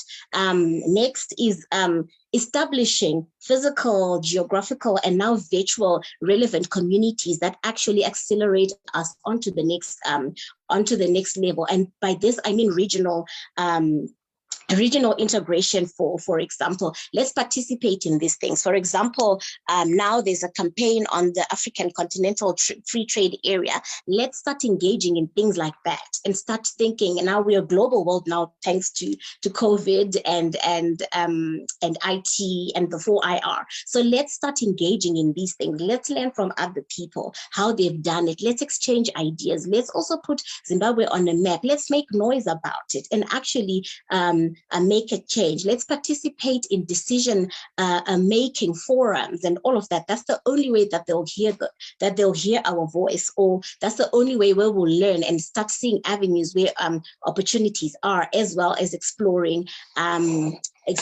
access. So another thing economically that I would want us as young people to start looking at as we build on is, let's stop shying away from important industries that make us owners of production.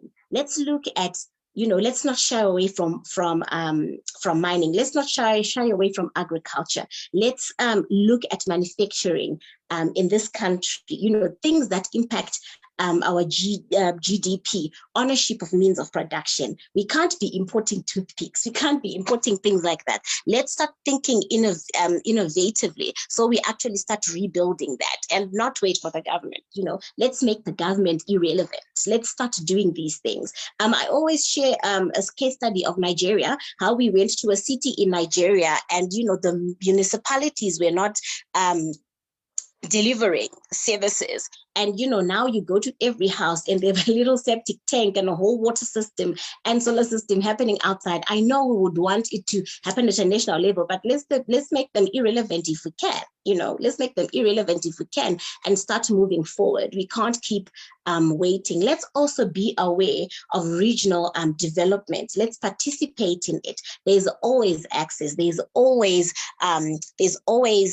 things happening within the region that we can participate in, and just become an African force, so that when we need help as Zimbabwean youth, we can bring all these communities that are regional just to help us out in terms of everything.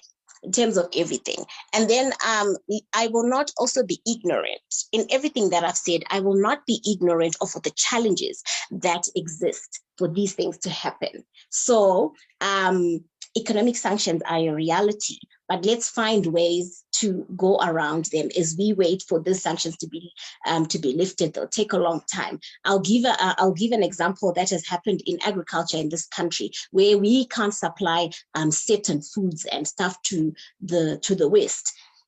But we partner with people like the Dubai Chamber that do not have sanctions. We supply to them, then they supply to the rest of the world. So let's find ways to actually salvage everything that is happening around us. There is always a way to go around it. And like I said, however, we've got sanctions, we've got political impediments, we've got all of these things, and we would like to actually then ask support from the government, from banks for funding, for example, and also try and fight nepotism, which is very, I would say, which is very known in our country when it comes to access to opportunity. So we are also aware of these hardships, but as young people, I think let's come together and actually start looking at ways we can, go around it, especially economically and socially, because as we wait for political change. So I think for me, that is it. And I'm happy to take any questions. Thank you, Nicolette. So we've run through a very long day, and I don't intend to keep you here for too long.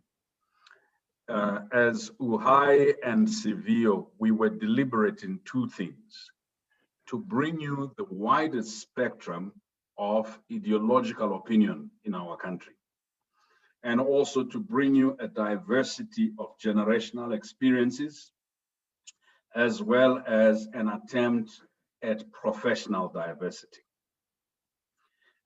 We realize that most dialogue in our country, are binaries. It's either or, and as a result, it's difficult to come up with solutions. So we brought you familiar faces, not so familiar faces, to talk about a familiar conversation, right?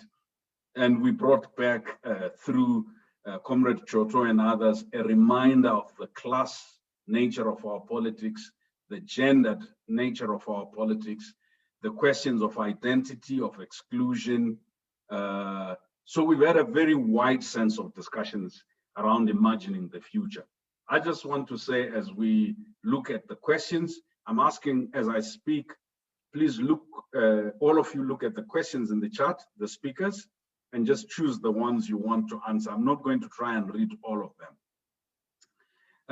I constantly say to Dr. Mrisa, the problem with our country is that it has been run on memory for so long that we have almost muted our imagination. And that the challenge we have is to reactivate our memory using proper evidence and also our imagination. And there couldn't have been a better start than we got from my brother Depros Mchena and our host Tendai Mrisa. I want to allow us to reflect on the questions that were raised specifically for the last panel. For Pastor, I'm quite sure you've read the questions that were raised for you. Trust, I'm quite sure you've looked at the questions that were specifically for you. Nicolette, you are looking at the questions that are relevant to you. I have all sorts of people that I have not seen in a long while on this panel. I saw Dr. Olivia Mchena, Shingai Mtasa. I'm going to ask Shingai Mtasa to ask a question. Is Shingai Mtasa still here? He has a question specifically for Nicolette. Yes, he's here. Just ask them to unmute his mic. Yeah, okay. Please, Secretariat, unmute Shingai's mic. Hi guys. No, I think the opportunity to ask many questions to the deliberations will be available. I'm just so excited to hear Zimbabweans. I have to say, being a Sorry, Shingai, you've gotten muted, huh? Yeah. I got muted. Yeah, now you're back, yeah.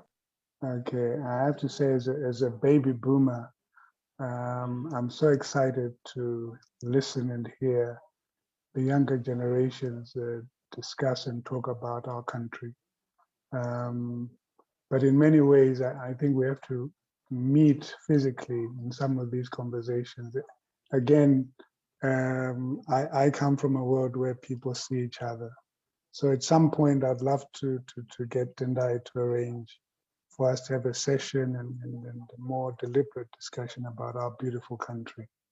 But I was so impressed with a lot of what Nicolette said, as with what I heard Fadzai, because that's when I came on, Fadzai, Brian, Wamandaza. I'm just in awe of the potential of our beautiful country. So at this point in time, no questions. Thanks, Shingai. So the questions are in the channel. So Fadzai, we're going to start with Fadzai and we're going to end with Nicolette.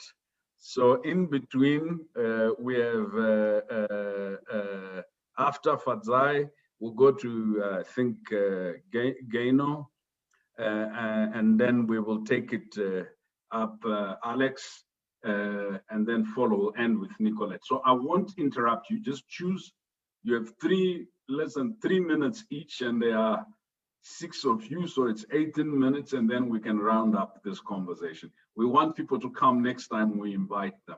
So Fadzai, any of the questions raised to you or anything said by any other speaker that you wish to comment on?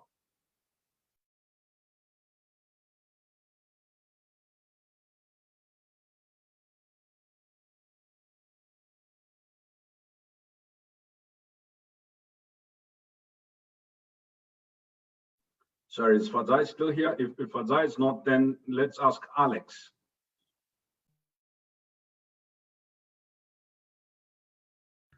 Thank you. Okay, thank you, Brian. I don't know if you guys can hear me. I think the problem is mostly with the muting and unmuting. So I think that's where people are getting stuck.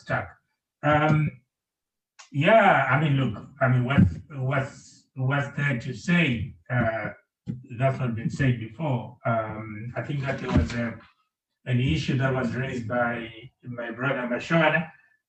Thank you so much. It's been a long time since I saw you. He raised a question about, he's saying that other people are saying our problems are because of the neo-colonial state, and how do I reconcile that with my point that there is a democratic deficit in Zimbabwe? Well, I don't think that the points contradict each other in any way. I think it is possible to understand the complexity of the Zimbabwean problem. Zimbabwe is a country that is, that came out of colonial rule 41 years ago. So no doubt there will be a number of issues to do with colonial legacy. One of the challenges, as I mentioned in my presentation, is that the post-independence government did not do enough to transform the colonial state. In fact, it was very happy to keep important parts of the colonial architecture. They favored the white minority regime, and now they favored the sort of black elites who took over. And that's what we have continued to have over the years.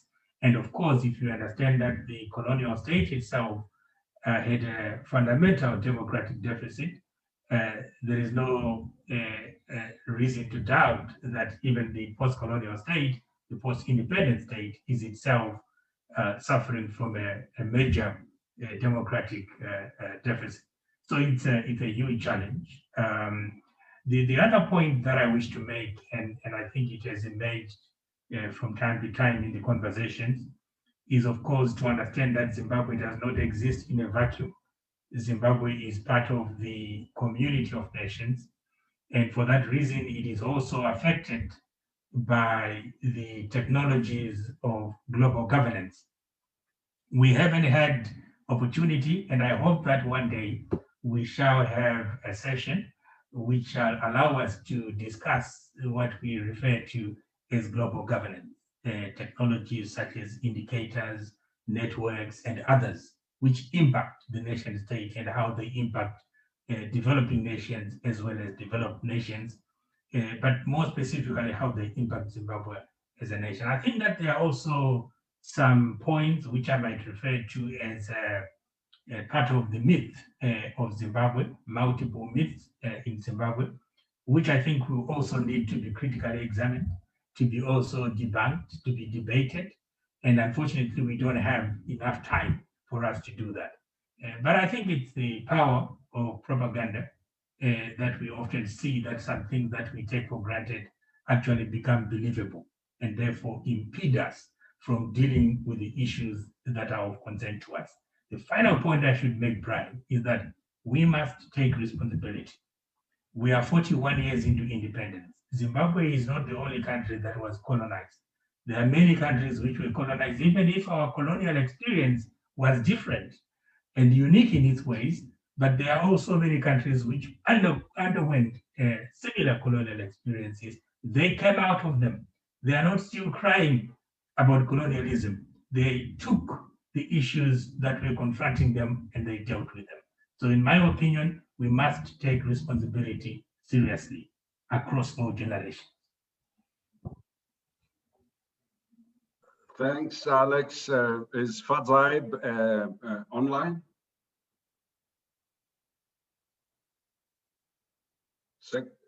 Please just check if Fadzai is online and if she's having problem unmuting. She's not here, sir. No, she's not here. Okay, so may we take Gano?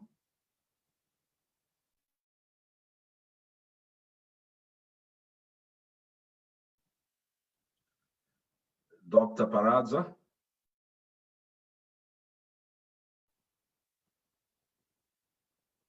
Okay, if Gano is not yet online, may I ask my Bishop, please go ahead.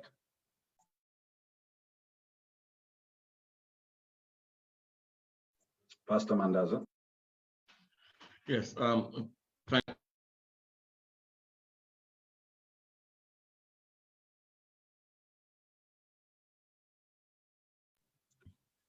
don't know. Thank you, Brian.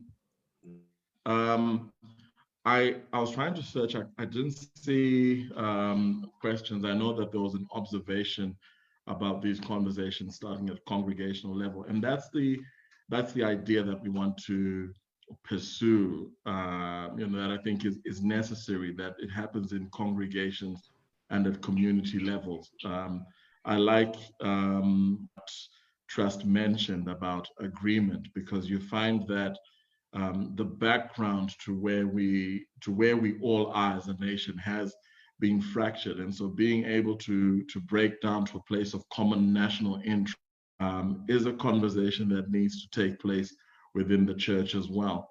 And I also just want to pick up, I saw a question on the discussion from Shingai Mtasa to Nicolette with regards to the Jewish people reminding us of the Holocaust. And I think that was to do with Nicolette's point that there are certain things we now need to consign to history. And I think it's part of the role of striking the balance in nation building, that if we are able to address and unpack the issues of Gukurahundi, if we take it on, confront it, speak to it, address it, establish a memorial or something of the sort that reminds us of something that happened, it helps us never go back there again. I think that's the issue around the Jews and the Holocaust. So as a nation, as Rwanda did, South Africa, I think, has done the same with their process. We need to find a point where a conversation is held comprehensively, address the issues conclusively, establish a memorial for future generations, but let's be forward-looking as well, as Nicolette has rightly pointed out. Thank you. Thank you so much, Trust.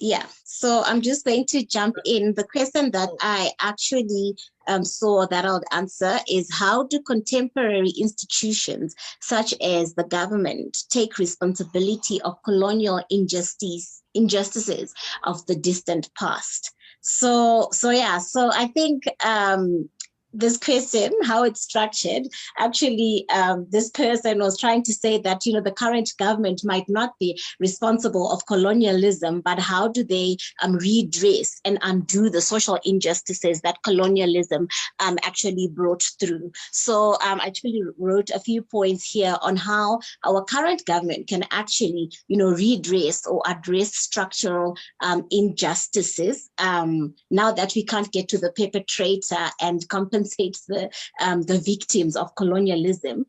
So I would say our government has to, make up laws and a constitution that addresses those that were affected. This is the victims, in South Africa, there's the BEE, that is questionable, but yeah, they should start actually doing that. We talk about land distribution, but it also has to be meaningful when it comes to that. Let's actually address those things, but putting in place constitutions and laws that address this past misfortunes or disadvantages that we had as Black people in our own country, and start prioritizing the needs of our citizens socio-economically, and then also looking at a more social level, norms and values, where the government actually erects purposeful institutions that are institutions that are well established to produce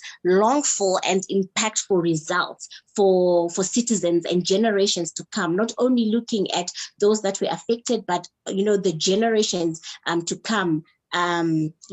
And these will actually satisfy the economic livelihoods, governance, cultural and religious orders of a country, and just the political transition from, actually leaving the political transition from colonial to post-independence to the current, and actually leave what they say they do. So I think, for me, that's how I would answer that question.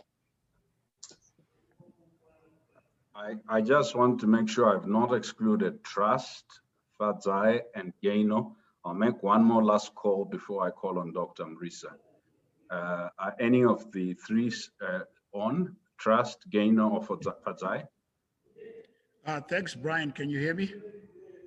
Yes, sir, I can. Oh, good. Well, I think I just got one question from Eddie Moyo, who says, well, he believes in a systems approach, yes, but where do we begin? And I think, Brian, where to begin shouldn't be difficult. One of the things that we need to use as a society is science. People talk so much about science to the extent that they forget what science really is. Science basically begins with counting 1, 2, 3, 4. Look at the pillars of peace, the pillars of development, or any of the pillars that we need in our society. I think what you need to realize is that we have a significant part of our population that believes that Zimbabwe has done so well over the past 41 years. And we have a very significant part of the population that believes that Zimbabwe has done horribly and terribly badly in terms of progress and so many of the facets of development. Now, with that, Brian, we don't have to bury ourselves in the ground and say, you know what, believe what you want to believe and put emotions in it. Let's sit down as a society, for starters, in the same way that we have strategic grain reserves. If you go, say, maybe to the Ministry of Agriculture, they'll tell you that Zimbabwe is left with 10% grain reserves, which means after 3 months, if we don't do anything about it, we will starve. The same can be done with all the facets of our economy. If it's about a well-functioning government, whether it's government effectiveness, whether it's participatory democracy, and so forth, empirical data can help us. It can help us say, this is where we are really, without necessarily differing, looking for areas of differences. Like I said, to sum it all, really, we need to look for areas of agreement. Let us agree that we have so much strategic grain reserves. From there, let us also agree that we have 15 million Zimbabweans. And also let us agree that we have 2,000 Zimbabweans or 2 million Zimbabweans that don't have enough food. Can we at least agree on that? And when we agree on that, then trust me, we have so much brain power, so much brain energy and brain capacity in our nation to be able to say, you know what, I think out of this area of common understanding that this is where we stand, let us move this way. And if we begin to differ at that level, the differences won't be as catastrophic as the differences we have now in terms of where we actually are at as a society. Maybe I could sum that up by saying, you know what, let us agree on the most basic thing. It will catapult us, Brian. Thanks. My brother, thank you so much. So I want to thank Dr. Tendai Mrisa and the amazing team that is going to tell us at Civio and the leadership of both Civio and UHAI. I'm going to ask Dr. Mrisa to come and thank our speakers specifically and to thank you all. I think it's often we don't speak of each other in these terms when people are alive. I think Dr. Mrisa is a visionary who has refused to be put in a straitjacket. He's constantly refused to be labeled using any single political label or to be populist in terms of because this is said by MDC, it's wrong, or because this is said by ZANU-PF, it's wrong. He's insisted in private and public conversation that evidence must drive how we analyze issues. He's not only a person who's urged us to look at the holistic national outlook, as much as we reflect on the tragedy in Matabeleland with the genocide, what Dr. Mrisa has reminded us is how certain provinces were punished. The Ndau people for Ndabaning Stole's role, some of the things that happened in places like Mberengwa, given the history of disagreements in the liberation struggle. But what he's urged us to do is that empathy begins with mutuality. Mutuality begins with transparency. Transparency begins with accountability, that we all must take responsibility for the sins of our nation, even the ones we did not personally commit. And in listening to other people's pain, not to diminish it. If I was not directly affected by Kukuraundi, I should not seek to diminish it. I should not seek to reduce it to a gamble or a conversation about history, about numbers. If I did not experience what people in the area normally called Ndau area experienced, I should not diminish it. It's not a beauty contest of pain. It is a challenge to the scar that tones the conscience of this nation. With or without our collective or individual pain, Zimbabwe needs to go ahead. And this is not blaming one person, saying the opposition has failed this or civil society has failed this.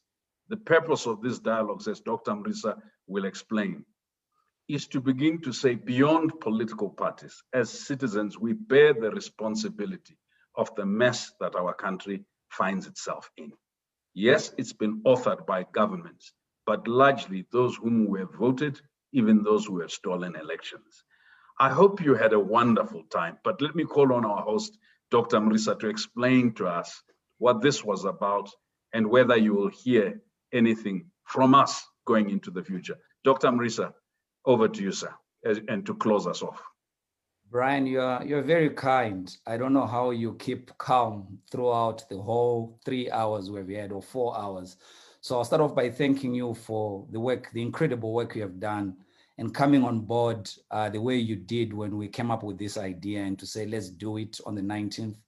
The objective was very simple. We are tired of independence celebrated in this way, a presidential speech and a football game in the afternoon. That has been sort of the diet of Independence Day in our country. But at the end of the day, like everyone has said, that there is lots of disappointment, dejection, but we felt like this would be a good occasion for us to sit as Zimbabweans and talk about where we are as a country. Because all of us have a stake. We may not have positions in any political party. We may not be holders of any public positions, but we are Zimbabweans. And just the fact that we're Zimbabweans, I think we have every right to talk about our country in a manner that we see fit and to explore ideas on how we can get out of the rut, the difficulties that we face. So I think my first point would be to apologize. I owe so many people an apology. The panel, when we were talking, there was a tweet that was posted, which was very poignant. And initially I tried to make nothing out of it, but it's a very important one. A colleague raised the issue to say, if this is truly national, how come we only have one person from Matabeleland? Then I said, I'm actually from Matabeleland. I may not come from rural Matabeleland, but I was born and raised Wobulawayo. But it was an important question because the author of the tweet then came back and says, okay, I hear you come from Bulawayo, but we're looking at Ndebele speaking people, not just Shonas who come from Bulawayo. So in the quest of inclusion, it's a point noted. We need to diversify participation. We need to make sure that we're inclusive in our discussions. I spent the past 2 weeks trying to create a gender balance, trying to make sure that there are enough females and males, and so that we can have a balanced discourse. Then I also spent a bit of time trying to reach out to the ruling party, because others, when they saw that I had colleagues who had agreed to be part of this panel, were coming from the opposition, there was then a need for us to say, let's look for somebody from the ruling party. So I think there is need for that broadening. So for those who are offended by the lack of representativity in the panels, we do apologize. We'll try our level best going forward. For us, it was just, we were honestly, we're overwhelmed by the support we received from everyone who came onto this platform. This was supposed to be, initially it was a discussion that was going to include Sipo, Depros, myself, and maybe Samgeli Sochuma and others.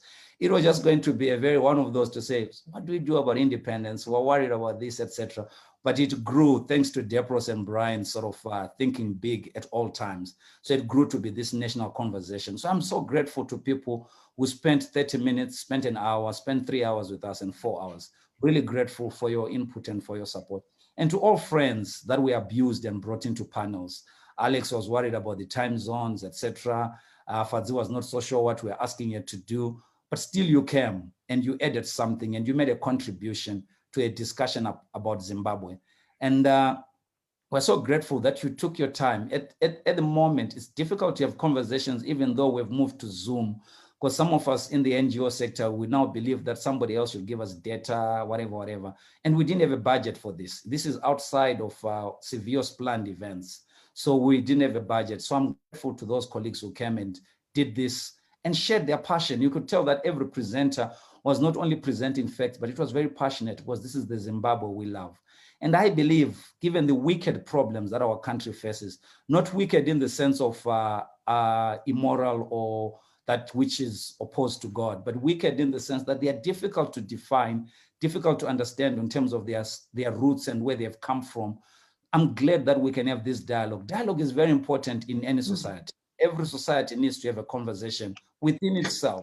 Half the time we're convened by those who hold budgets. We are convened with those who hold power to speak to us or to speak about us. But we need to have these conversations amongst us as Zimbabweans and begin to discover what we can do as a people.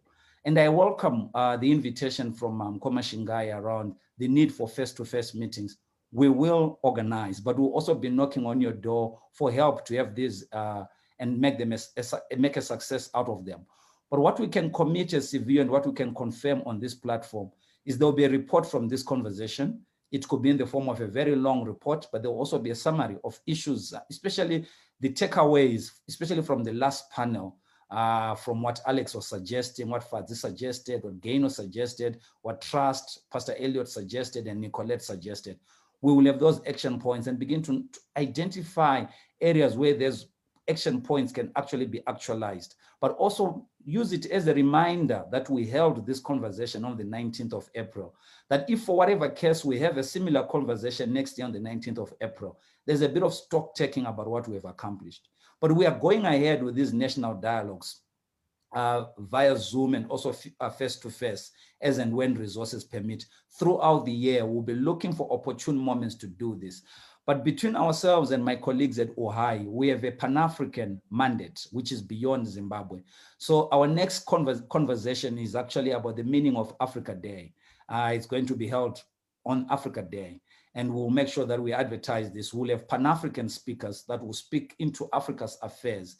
We'll try to hold it in a similar way we held this conversation about Zimbabwe.